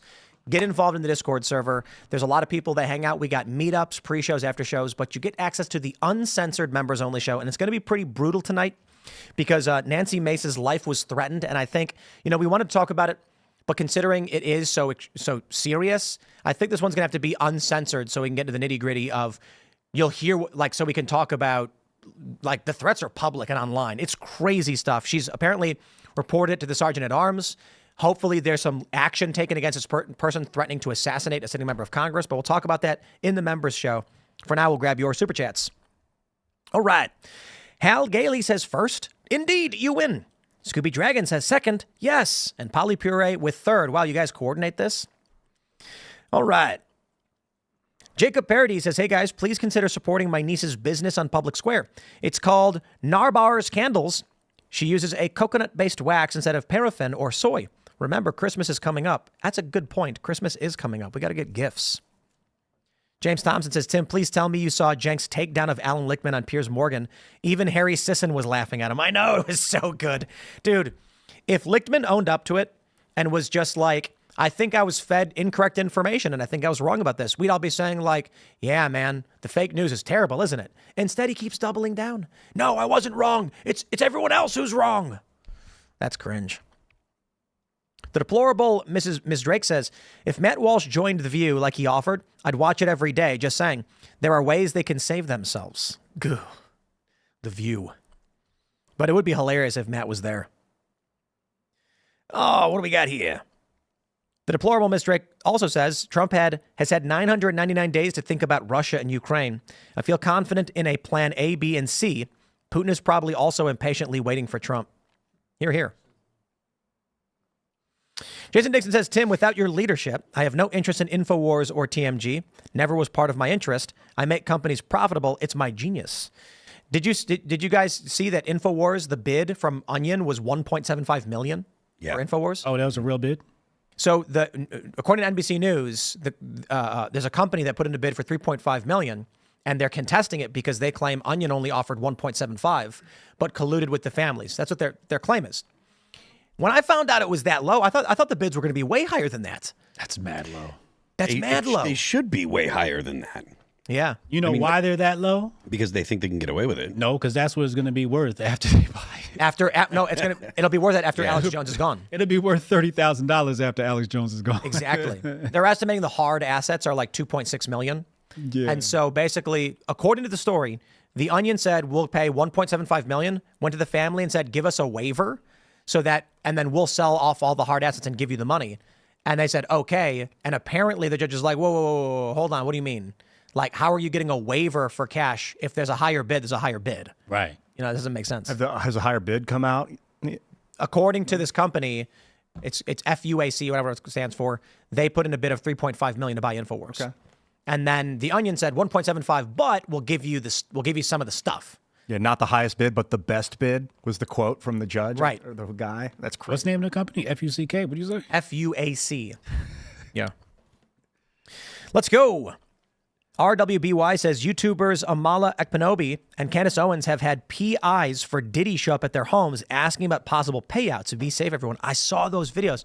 I saw Amala talking about it. Did you hear this? No. What happened? Private investigators came to her house and was asking her. They were asking her if she was getting paid to say bad things about Diddy. And then I don't know. I don't know. I heard that they were offering to pay a counter for the opposite. Like they're trying to pay people to say Diddy's okay or whatever. Do you think Diddy went to a company and said, get influencers to say good things about me, give them money? Maybe somebody did. Wow. Yeah. I mean, all he's got to do is tell his people, look, do everything within your power to get me out of here. And then, people start to get creative. Maybe it's attorney team, connections, et cetera, et cetera. Yeah, it might not be direct from Diddy. I don't know if he can get that creative. Yeah. All right. Death from Afar says, Tim, what would happen to the legal migrants that are actually in the state legally, and yet the Democrats literally made a bad name to the people reside before the border existed? What do you mean? Like if someone's here legally, we got no beef. And I'm pro-asylum. I'm pro-immigration. I'm just pro-legal asylum and immigration. Yeah. So like, if an immigrant comes to this country and they knock on the door and say, "I'd like to come here because life is better," and they say, "Fill out this form and we'll let you know," I'm like, that's wonderful. We like that. We do it legally to make sure that everything is running smoothly and we don't disrupt the lives of the American people and the economy can expand. But the Democrats are like, open up the border and decriminalize it. They literally raised their hand saying they would open the border and decriminalize it in 2019. Yeah, they were chanting, the chants like no border, no wall, no USA at all, because they believe that there should be countries. They had, when I was in San Jose, and I think it was 2015 or 16, the protesters had a sign saying, "Make California Mexico again." Yeah. I mean, like, that's a common leftist thing. And they were beating people. And I go to work and I'm like, a bunch of Bernie supporters were beating people. And they were like, "How do you know they were Bernie supporters?" And I was like, because they were wearing shirts that Bernie Sanders on. I'm like, what do you think's happening? They're running around beating people. They went to Trump rallies. I filmed a video. Some guy smacked a Trump supporter in the back of the head with a bag of rocks. And he's bleeding. And I was like, holy crap, dude. These people are nuts. All right, let's grab some more. What have we here? Mike Smith says, "I can't tell if Tim is making fun of Micah or not. Either way, it's funny." I don't know what I said about her. What did I say? You're probably making fun of her. Probably. My take on those guys is, she just does whatever Joe says, basically. And that's just their relationship. She's his wife and his co-host, and like just does whatever he wants. I kind of feel like Joe did whatever Mika said. That'd be funny if it was that way. She goes grocery shopping for him. Really? Yeah, because he was like, "Butter's $3," and she's like, "It's $7." Oh, that's funny. That was a funny story. He's like, "We're going to Trump's house." She's like, "Okay. We support Trump now." Okay. Yep. I don't know. I think he was probably more terrified than that. He was probably like do you think Trump's going to come and get us? She's like, "I don't know. Let's go apologize to him now before it's too late. He's not president yet." Anyway, Mizamori says, "Hey, Tim, you should call out the Cast Brew pods. There are still about 1,200 Mr. Bokus Pumpkin Spice Experience left." Ah, interesting. Mr. Bokus was retired. There now exist only bags for those who had already subscribed and are members of the Cast Brew Coffee Club. So you can't directly buy them because we're retiring because Mr. Bokus died, and we're going to create an espresso blend in honor of Mr. Bokus. And then we have a cool idea for Seamus, the cat, not the cartoonist. And we're going to create like a 4-part arc. And I want the bags to be like at first, Seamus, he's a cat, by the way. It's like he's a knight fighting against a horde of, zombies or whatever. Then the next one is him compiling a group of a ragtag band to take back the lost city from the zombies. The next one is him fortifying the city. And then the very last one is the new king, and it's Seamus. You should make the first one him a prisoner, because that's you guys imprison him for a week in the garage. And he's like, and the next one is him like in the he breaks cell. Free from prison and becomes a rogue bandit hero. Yeah. Hero. Yeah. Then he rises up to free the townspeople with a ragtag bunch, and then finally he becomes the new king. Yes. Seamus the cat. Oh, and Cast Brew. So can people pre-order? I know it's on backlog. The Graphene Dream, is that? We should set up a pre-order thing. I know it's still a couple months out, but so we sold it. It sold out too quick. Yeah, people love that stuff, man. Low acidity. Get it in you. People like it. All right, Jacob Hawley says, "Where do Dems go from here? Left shift, right shift, break apart, merge into the GOP?" Also, welcome back, Ian. Love you, man. And since Phil is here also, they are forcing me to ask you to run for office again. I am not running for anything ever. I don't know. I'm running from office. You might just have to be appointed. I will say the N-word on Maine. Handsome. That's exactly right. You are prohibited from holding office if you do that. All right, let's grab some more super chats. Thomas TJG says, "Do you think the deep state can be declared a crime organization and catch anyone on RICO charges?" I hope so. I don't know if it's organized enough personally. I don't know. Just RICO. Yeah. Individually, people. No, like their communications exist. They can't get rid of it. They can try. Let's grab some more super chat. Cristiano says, "Alan Lichtman accused Cenk of blaspheming his name on Pierce show today. Very humble, this fella." Yes. He said, "You've blasphemed me." And Cenk was like, "What? Are you Jesus Christ? What do you mean I blasphemed you?" It's funny because it's one of the first times in a long time I've seen a video of Cenk where I'm cheering him on. Like, it was funny. That was good. All right. What do we got in here? Katrina Miles says, please do not forget that Democrats threw RFK Jr. out of the primary and would not even debate him. Then tried getting him kicked off ballots. Yep. That's wild. I hope you enjoyed that Big Mac. The last time I had McDonald's, I think, was a year ago. Yeah, I mean, it was a couple of years. I just ate the patty. I ordered it when I was regular shooting cheeseburger, and it was so salty. The patty was so salty. It's nasty. So when I got off keto and I was having carbs, I did not enjoy it. But so I was like, I hadn't had McDonald's in like 6-7 years. Just don't eat it. And so, Allison likes getting McDonald's sometimes for the fries. And I was like, let's get a burger. I haven't had one in a long time. And I was like, this is unenjoyable. And it made it. So here's what happened. I ate it and I was still hungry, but there was something in my stomach. So I felt bad. Oh, and it takes days to get rid of it. No. It'll be there for like 2 days. I'll be like, God, I'm still. Half-life is 5.5 lifetimes. Oh, man. Yeah, that's another thing too. It's like, I remember back in the day, my favorite snack was Cheez-Its.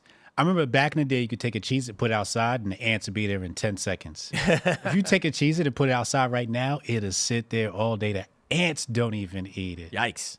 That scared me, man. I'll tell you what I eat now. We got eggs straight from the chicken's butt. That's what I eat. Yeah, it's great. Yeah. Chicken City eggs, man. The best. Chickens are going to be a form of money, too, in the apocalypse. Chickens are livestock gold, always man. was, man. Yeah. As long as you can keep the chickens fed, you got eggs every day. And so I tell you this, I will not eat the bugs. I will not live in the pod.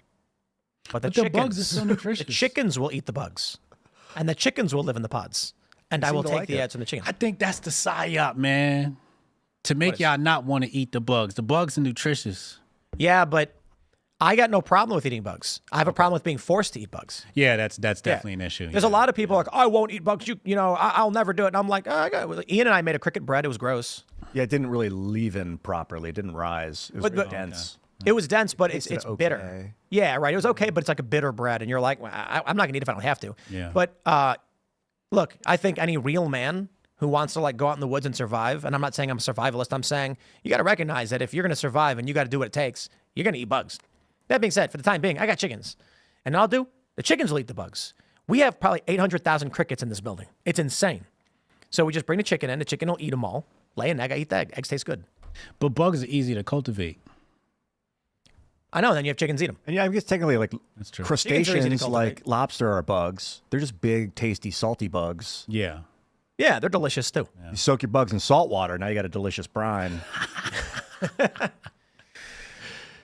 Yeah, one of the shirts we wanted to make, we never did, and we should, is a chicken saying, I will eat the bugs, I will live in the pod, and I will give you eggs.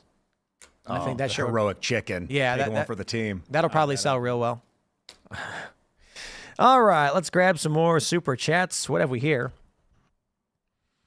True Business says Ian is rolling ones tonight.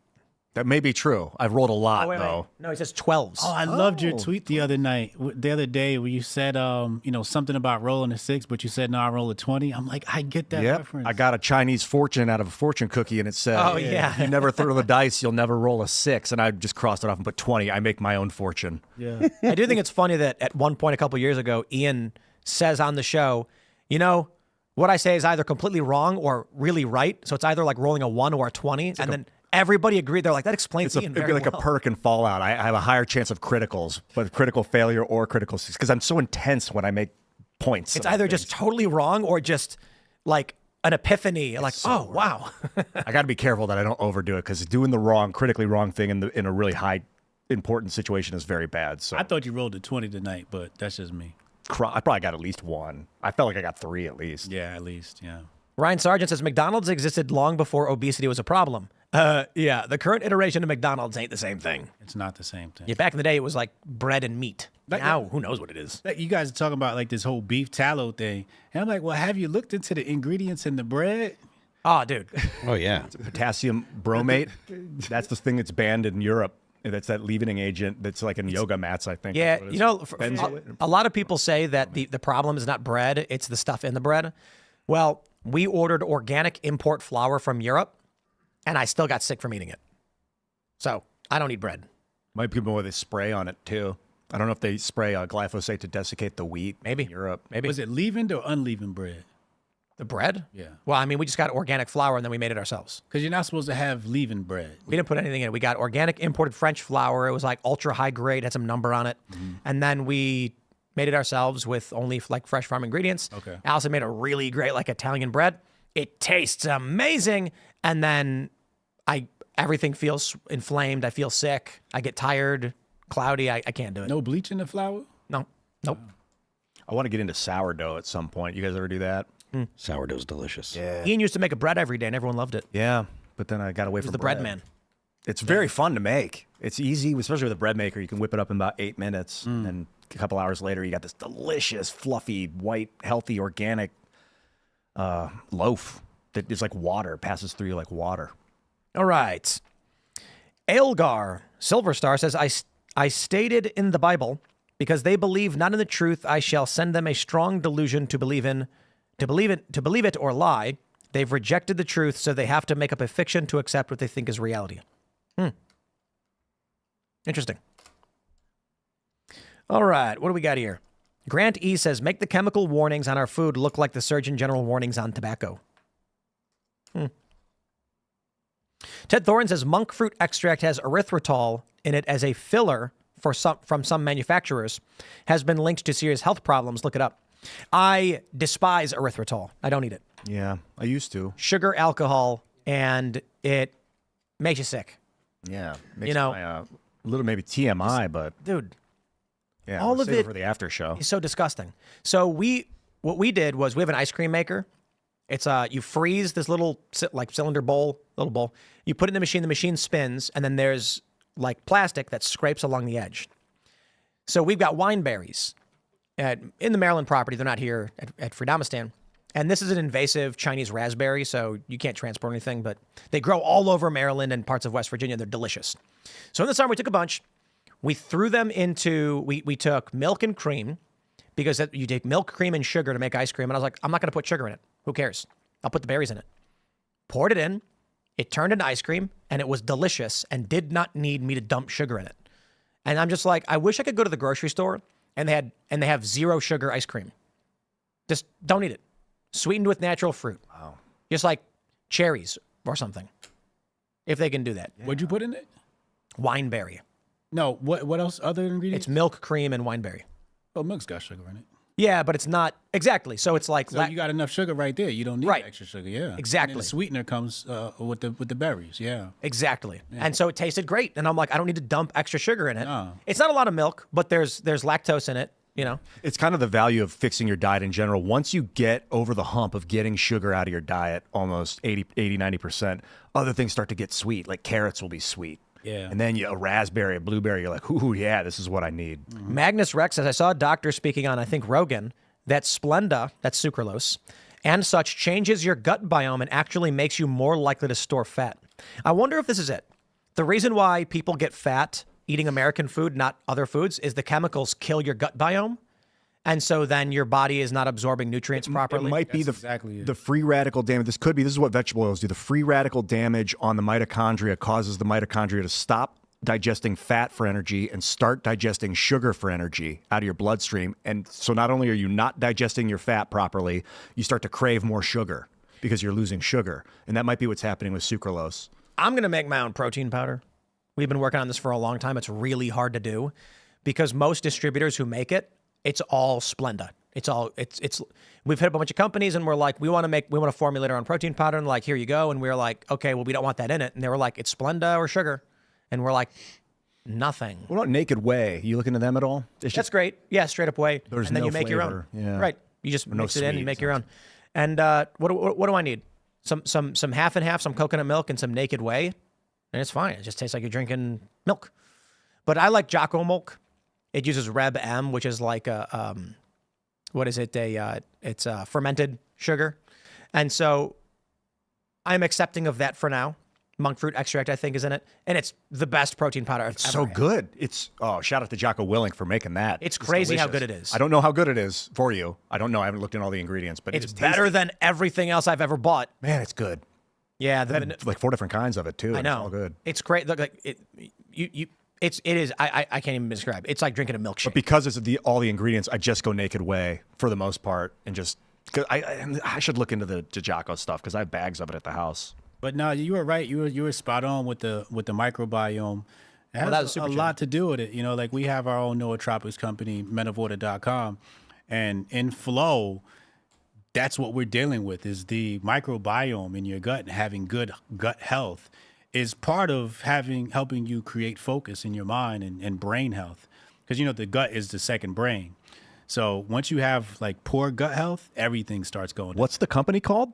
Men of Order, menofwater.com. Ooh. Yeah. All right, we'll grab one more here. Kieran the Meat Man says, Tim, you champion exercise, yet you are not deadlifting on the show. Hypocrite much?